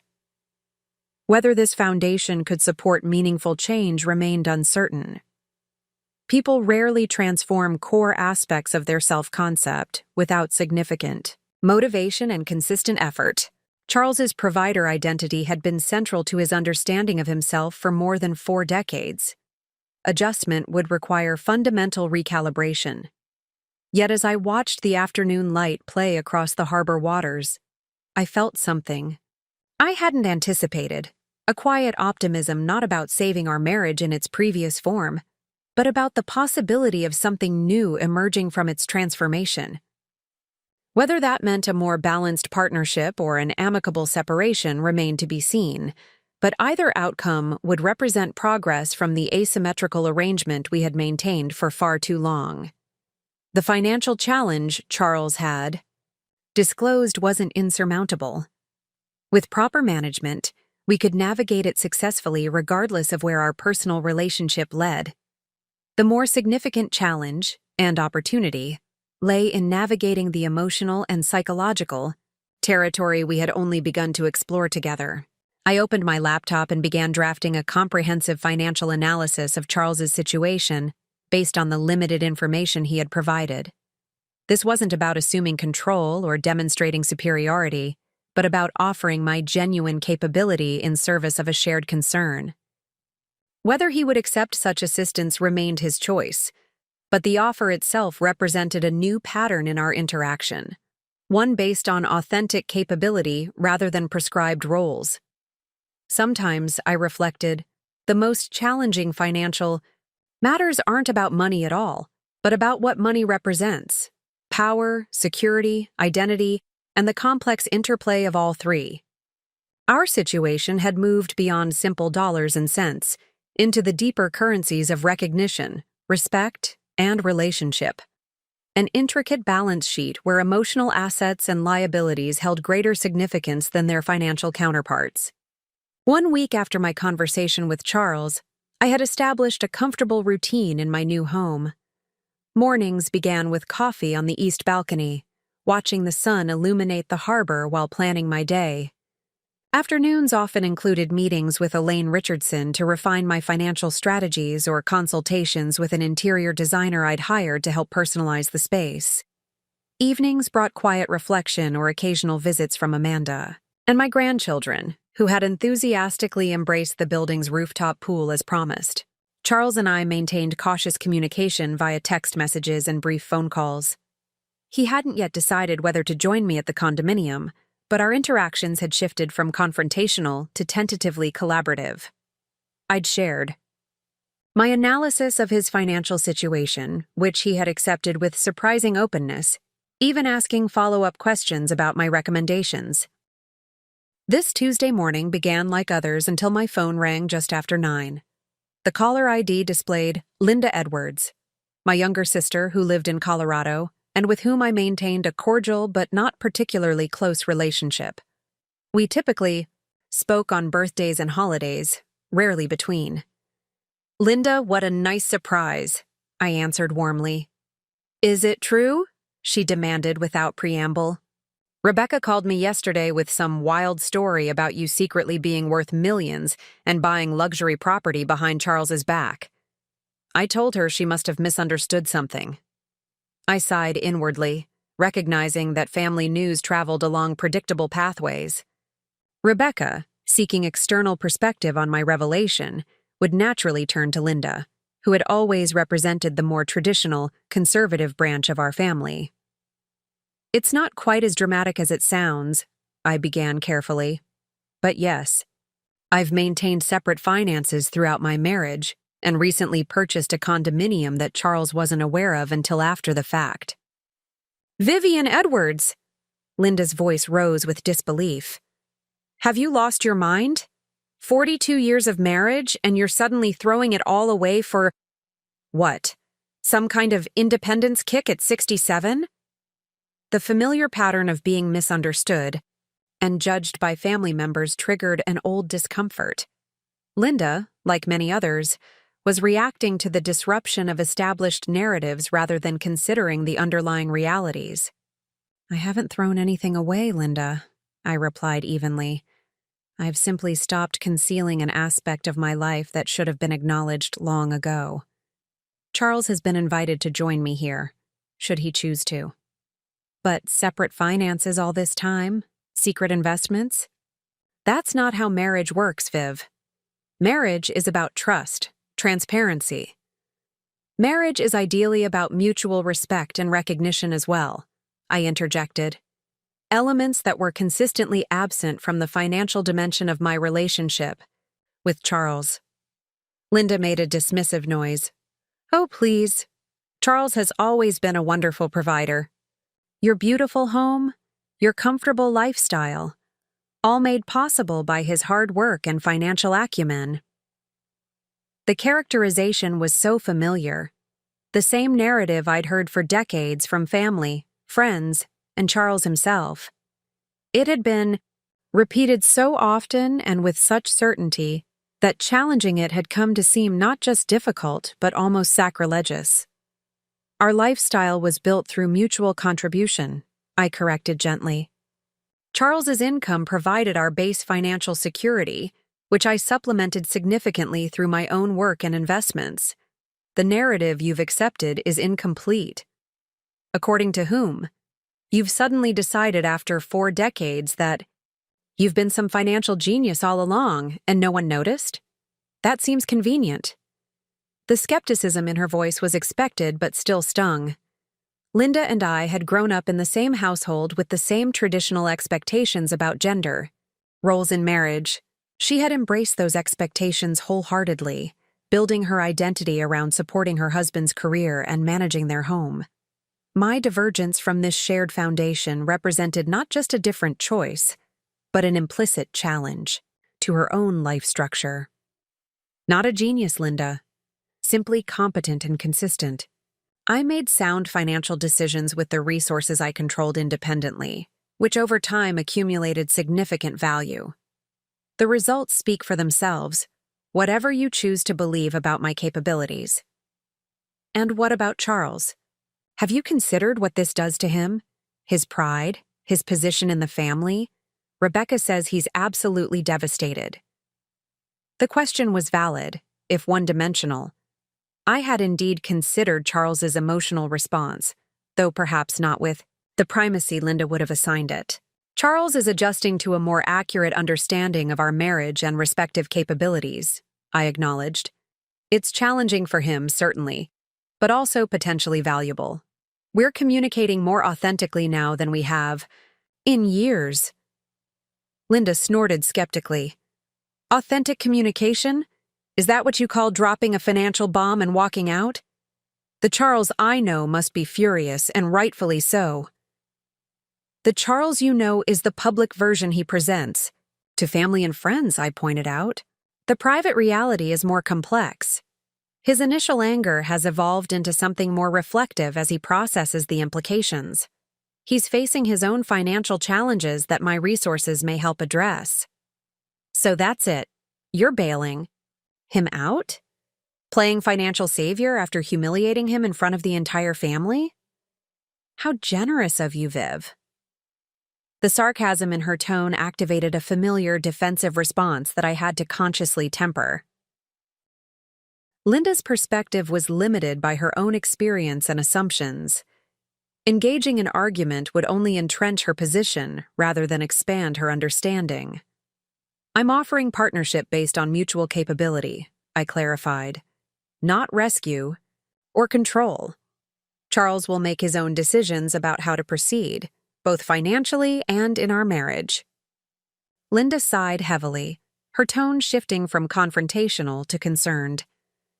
Viv, I'm worried about you. This isn't like you, these grand, dramatic gestures, this sudden assertion of independence. Are you sure you're thinking clearly? At our age, stability matters more than ever. The suggestion that my actions might stem from cognitive decline rather than deliberate choice was both predictable and mildly infuriating. It represented yet another attempt to dismiss autonomous female decision-making as somehow pathological, especially when it diverged from expected patterns. I appreciate your concern, Linda, but I assure you I'm thinking with perfect clarity. Perhaps clearer than I have in many years, without the constant accommodation of others' perceptions and expectations. Well, the family is in an uproar, she declared. Mother would be absolutely horrified by all this, you know. She always said a wife's primary duty was maintaining harmony in the home. The invocation of our mother's traditional values was Linda's heaviest artillery, a reminder of familial expectations and inherited beliefs about a woman's proper role. In earlier years, such references might have triggered guilt or uncertainty. Today, they merely highlighted how far I had traveled from those limiting perspectives. Mother was a product of her generation, as was her advice, I replied. She did her best with the options available to her. I'm fortunate to have more choices, and I've made mine with careful consideration of all factors, including family harmony. Sometimes short-term disruption enables healthier long-term patterns. That sounds like something from a self-help book, Linda scoffed. Next you'll be talking about living your truth or finding yourself like some 20-something with a backpack in Europe. I couldn't help smiling at the image. Perhaps personal growth isn't limited to the young, Linda. Perhaps it's available throughout life for those willing to recognize and pursue it. A moment of silence followed, suggesting my comment had penetrated her defensive posture, if only briefly. When she spoke again, her tone had softened slightly. I just don't want to see you throw away a lifetime of security on some fleeting impulse, Viv. These decisions have consequences that might not be immediately apparent. This wasn't impulsive, I assured her. It represents the culmination of years of consideration and planning. As for consequences, I've analyzed them extensively from multiple perspectives. The course I've chosen offers the best balance of practical security and personal authenticity moving forward. Financial analysis doesn't account for everything, Linda cautioned. Some things can't be calculated on a spreadsheet, like family, relationships, emotional connections, the comfort of familiar patterns. You're absolutely right, I agreed, surprising her with my concession, which is why I've considered those dimensions equally carefully. My relationships with my children are actually deepening through greater authenticity. My connection with Charles is evolving towards something potentially more balanced. And as for familiar patterns, sometimes comfort masks, stagnation rather, than genuine well-being. Another silence fell between us, longer this time. I could almost hear Linda reorganizing her thoughts, searching for another angle to challenge my choices. When she finally spoke, her approach had shifted entirely. Mom always said you were the headstrong one, she said, a reluctant note of admiration entering her voice. Even as a child, you questioned everything, never just accepting things as they were presented. I thought you'd outgrown that when you married Charles. Become more sensible. Guess I was wrong. The observation contained more insight than Linda perhaps realized. I had indeed been naturally questioning and independent as a child, characteristics gradually submerged beneath layers of accommodation throughout my marriage. What appeared to Linda as a sudden personality change was actually the re-emergence of traits long suppressed. Perhaps I'm finally growing back into myself, I suggested quietly. Maybe, Linda conceded, though doubt still colored her tone. Listen, I'm coming for a visit next month. Jamie's business trip to the East Coast. I'd like to see this fancy condominium of yours and talk in person. Things get lost over the phone. The proposed visit represented both challenge and opportunity. Linda's in-person inspection would likely bring additional skepticism and judgment, but also the possibility of genuine understanding that might bridge our divergent perspectives. I'd welcome that, I said sincerely. The guest bedroom will be fully furnished by then. You're welcome to stay here rather than at a hotel. We'll see, she responded non-committally. Just be careful, Viv. Don't burn bridges you might need to cross again someday. After we ended the call, I sat with my coffee grown cold, processing the conversation's undercurrents. Linda's reaction embodied the external resistance I would continue to face as news of my financial independence spread through extended family and social circles. People who had known me for decades, or thought they had, would struggle to reconcile their established perception with this new information. Yet Linda's final shift suggested something promising. That initial rejection might eventually yield to reluctant respect, perhaps even understanding. Not universal acceptance, certainly, but something more nuanced than blanket condemnation of choices that diverged from traditional expectations. The echo of former perceptions would likely reverberate for some time, as friends and family adjusted to a more complete understanding of who I was and had always been. Some relationships might not survive the transition. Others would transform, in unexpected ways. The uncertainty was uncomfortable but necessary. The inevitable consequence of authentic self-expression after decades of strategic accommodation. I opened my planner and made a note to prepare the guest bedroom for Linda's visit, selecting design elements that balanced comfort with subtle indications of financial discernment. The room would be welcoming, but also quietly confident, much like the woman I was allowing myself to become after years of careful self-containment. The echo of former perceptions might persist, but it no longer defined my choices or limited my possibilities. The financial independence I had built over decades now enabled a different kind of freedom, the liberty to be fully seen, even by those who might initially resist the more complete picture. The transformation of Unit 1103 from an elegant but impersonal space into my personal sanctuary progressed steadily over the following weeks. The interior designer I'd hired, Sophia Winters, proved to be an insightful collaborator rather than merely an executor of predetermined plans. During our initial consultation, she had asked probing questions about my preferences that I initially struggled to answer, not because I lacked opinions, but because I had spent decades subordinating my aesthetic sensibilities to Charles's more dominant tastes. Mrs. Edwards, she had said gently during that first meeting, we're designing this space for you. What colors bring you joy? What textures do you find comforting? What artifacts hold meaning for your life specifically? The questions had triggered a profound realization. I had spent so long accommodating others' preferences that I had lost fluency in expressing my own. Recognizing this, Sophia suggested a different approach.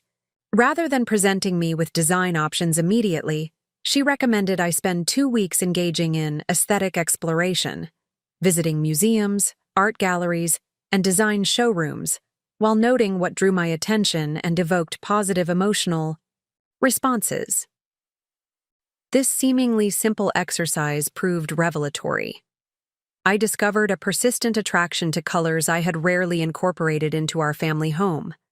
Deep teals, rich corals, and warm golds that Charles had once dismissed as too bold for daily living. I found myself lingering over textural elements that invited touch: nubby linens, softly weathered leather, and hand-woven textiles with subtle variations that revealed their artisanal origins. Most surprisingly, I developed an unexpected appreciation for contemporary art, abstract compositions that Charles had always characterized as pretentious nonsense. Standing before a large-scale canvas featuring intersecting geometric forms in varied blue tones at the Hamilton Gallery, I experienced a visceral response to its balanced tension between structure and fluid movement. The gallery owner, noticing my engagement, approached with information about the artist. "She began painting seriously at 62, he mentioned casually, after a career in architectural engineering. Said she'd always seen the world in structural patterns, but never had time to express that vision until retirement." The parallel to my own delayed self-expression wasn't lost on me. I purchased the painting that afternoon, my first significant acquisition based solely on personal aesthetic preference without consideration of anyone else's opinion. When delivered to the condominium the following week, it transformed the living room wall, anchoring the space with quiet confidence much like I hope to embody in this new chapter. By mid-October, the condominium had evolved into a cohesive expression of my emergent aesthetic identity. The living area featured that striking contemporary canvas above a sofa upholstered in rich teal velvet, a color that complemented rather than competed with the harbor views. The dining space incorporated a table crafted from reclaimed wood, its natural imperfections preserved beneath a smooth surface that told stories of previous lives, much like my own. The kitchen, already architecturally stunning with its Italian cabinetry and professional-grade appliances, now reflected my culinary priorities rather than others' expectations. I had replaced some of the manufacturer's suggested arrangements with systems that supported my actual cooking patterns: specialty baking equipment organized for easy access, a dedicated tea station with global varieties I'd always wanted to explore, cookbook shelves featuring cuisines I'd been curious about, but rarely prepared due to Charles's conventional preferences. The master bedroom had become a personal retreat in soft corals and creams, with bedding selected for its tactile pleasure rather than visual impression. The artwork here was more intimate, a series of small botanical prints I'd discovered at a local art fair, created by a retired botanist who captured the extraordinary detail of ordinary plants. They reminded me daily that beauty often exists in overlooked places, waiting for attentive appreciation. The guest bedroom, prepared with Linda's upcoming visit in mind, balanced welcoming comfort with subtle indications of financial discernment. High quality linens, an antique writing desk I'd purchased at auction, and carefully selected art books that reflected sophisticated taste without ostentation. The adjoining bathroom featured luxury toiletries and plush towels, anticipating guests' needs before they arose, a habit from my previous life repurposed to serve hospitality rather than accommodation. This morning, I sat at the dining table, with a spreadsheet open on my laptop and a pot of jasmine tea at my elbow. The financial planning session with Elaine Richardson yesterday had clarified several key decisions I needed to make regarding the next phase of my investment strategy. With my basic living arrangements secured, I could now focus on longer-term financial architecture, the structures that would support not just comfort, but purpose in the coming decades. As I reviewed potential philanthropic vehicles, donor-advised, funds, charitable trusts, and direct giving options, I realized I was contemplating questions I had never fully articulated. What legacy did I wish to create beyond financial security? What values did I want my resources to express in the world? Which causes genuinely resonated with my deepest concerns rather than merely reflecting social expectations? These questions represented unexplored territory. Throughout my marriage, Charitable giving had been Charles's domain. Annual donations to his alma mater, corporate-aligned foundations, and cultural institutions that enhanced our social standing. These contributions, while worthy, had been selected primarily for their networking value and tax advantages rather than emotional or ethical resonance. Now, with complete autonomy over significant resources, I faced the exhilarating challenge of defining my own philanthropic vision. The freedom was almost overwhelming. Without external constraints or expectations, how would I direct my accumulated resources toward meaningful impact? I began by identifying areas of persistent interest throughout my life, even when those interests had been relegated to background consideration.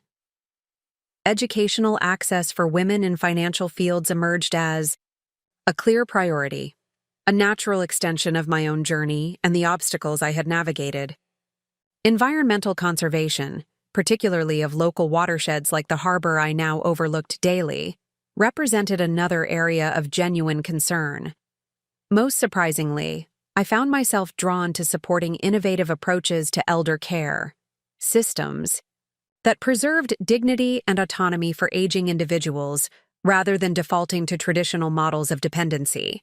This interest connected directly to my own experience and observations about how society often diminished older adults, particularly women, reducing them to simplified caricatures of their complete selves. As I sketched preliminary plans for a potential foundation focused on these intersecting concerns, I heard my phone chime with an incoming text message. It was from Charles. Meeting with financial advisor this afternoon to discuss your recommendations. Would appreciate your input on attached prospectus before I go. The message represented significant evolution in our interaction. 3 weeks ago, Charles would never have sought my financial opinion, let alone acknowledged implementing my recommendations. His willingness to engage my expertise, even tentatively, suggested genuine recalibration rather than merely tactical adjustment. I reviewed the attached document, a prospectus for a restructured investment approach aligned with the analysis I had provided earlier. The strategy was sound, incorporating appropriate risk balancing while addressing the specific challenges in Charles's current portfolio. I responded with brief affirmation and 2 minor suggestions for consideration, maintaining a supportive but non-intrusive position. His reply came quickly. Thanks. Makes sense. Having dinner with Michael tonight to discuss family matters. Would you be available for breakfast tomorrow to debrief? The cafe in your building seems suitable. The phrasing was characteristic Charles, formal, somewhat distant, focused on practical arrangements rather than emotional content. Yet the request itself represented unprecedented territory in our relationship. He was treating me as a partner, in family communication rather than as its subject or implementation vehicle.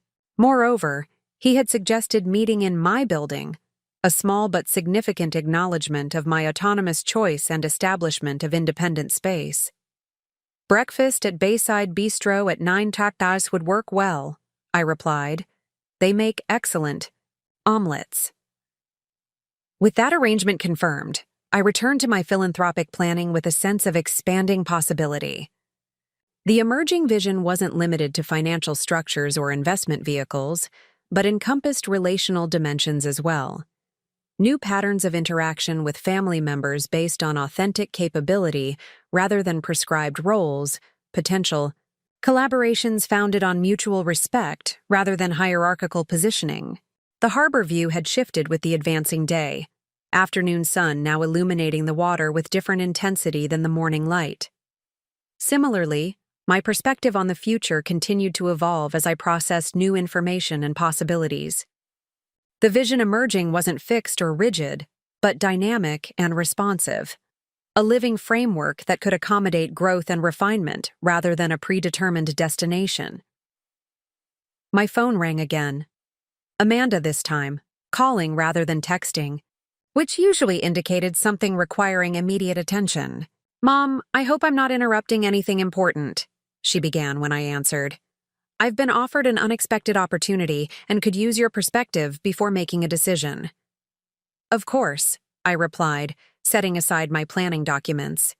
What's the opportunity? The regional director position at my company, the one I mentioned was coming open next year? Janet is retiring earlier than expected, and they've asked if I'd consider stepping into the role immediately. It's a significant promotion with substantially more responsibility and a considerable salary increase. That sounds like wonderful. Recognition of your capabilities, I observed. What's giving you pause? Amanda sighed. The timing, primarily. The girls are at such important developmental stages, and David's work schedule is particularly demanding this quarter. Taking on major new responsibilities right now feels potentially destabilizing for our family balance. The question beneath her stated concern was clear.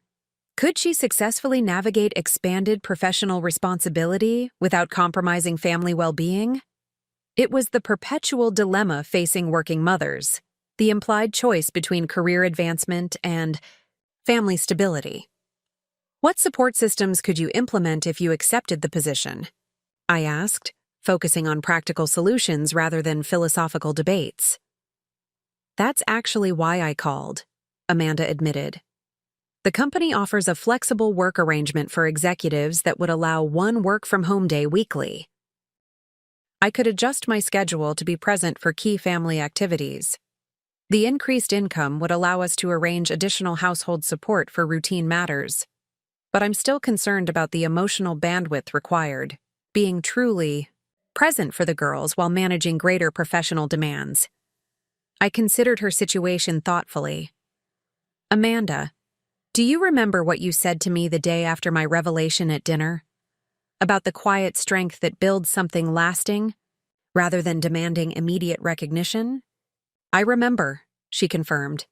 That perspective applies here as well. Your daughters are watching how you navigate this decision. The model you provide, of thoughtful consideration, strategic support implementation, and balanced commitment to both professional growth and family well-being, creates a template for their future choices. The question isn't whether career advancement and family commitment can coexist, but how to structure that coexistence wisely. The silence on the line suggested Amanda was processing this reframing of her dilemma. I hadn't considered it from that perspective, she said finally. I've been seeing this as a potential sacrifice, either of professional opportunity or family engagement. But perhaps it's actually an opportunity to demonstrate integrated decision-making for Emma and Lily. Precisely, I agreed. And you're approaching it with awareness and intention, rather than defaulting to predetermined assumptions about what's possible or appropriate. That mindful engagement itself represents valuable modeling. Thanks, Mom. That helps clarify my thinking. Considerably, her voice had shifted from uncertainty to thoughtful determination. I'll discuss the specific logistics with David tonight and develop a concrete support plan before accepting. Would you be willing to review it with me tomorrow? Your perspective on sustainable structures would be valuable. I'd be happy to, I assured her. Perhaps over lunch. I'm meeting your father for breakfast, but my afternoon is flexible. After confirming arrangements, we ended the call, and I returned to my philanthropic planning with enhanced clarity. Amanda's situation had crystallized an important dimension of my emerging vision, the opportunity to support others' growth and self-determination through my accumulated wisdom and resources. This wasn't about controlling outcomes or imposing directions, but about creating conditions where others could develop their own capability and autonomy. Whether through formal philanthropic structures, informal mentoring relationships, or family interactions, I could contribute to expanding possibility for those within my sphere of influence. The vision taking shape wasn't merely about financial independence, but about purposeful impact, transforming personal liberation into meaningful contribution. As I resumed sketching preliminary plans for educational initiatives supporting women in finance, I recognized that my journey from accommodation to autonomy had value beyond personal satisfaction. It offered a template, an example, and potentially resources for others navigating similar terrain. The afternoon light continued its gradual shift across the harbor waters, illuminating different facets of the familiar landscape. Similarly, my understanding of this new chapter continued to reveal additional dimensions, not just freedom from constrained patterns, but freedom toward purposeful engagement with possibilities I was only beginning to identify. Up next, you've got 2 more standout stories right on your screen. If this one hit the mark, you won't want to pass these up. Just click and check them out. And don't forget to subscribe and turn on the notification bell so you don't miss any upload from us.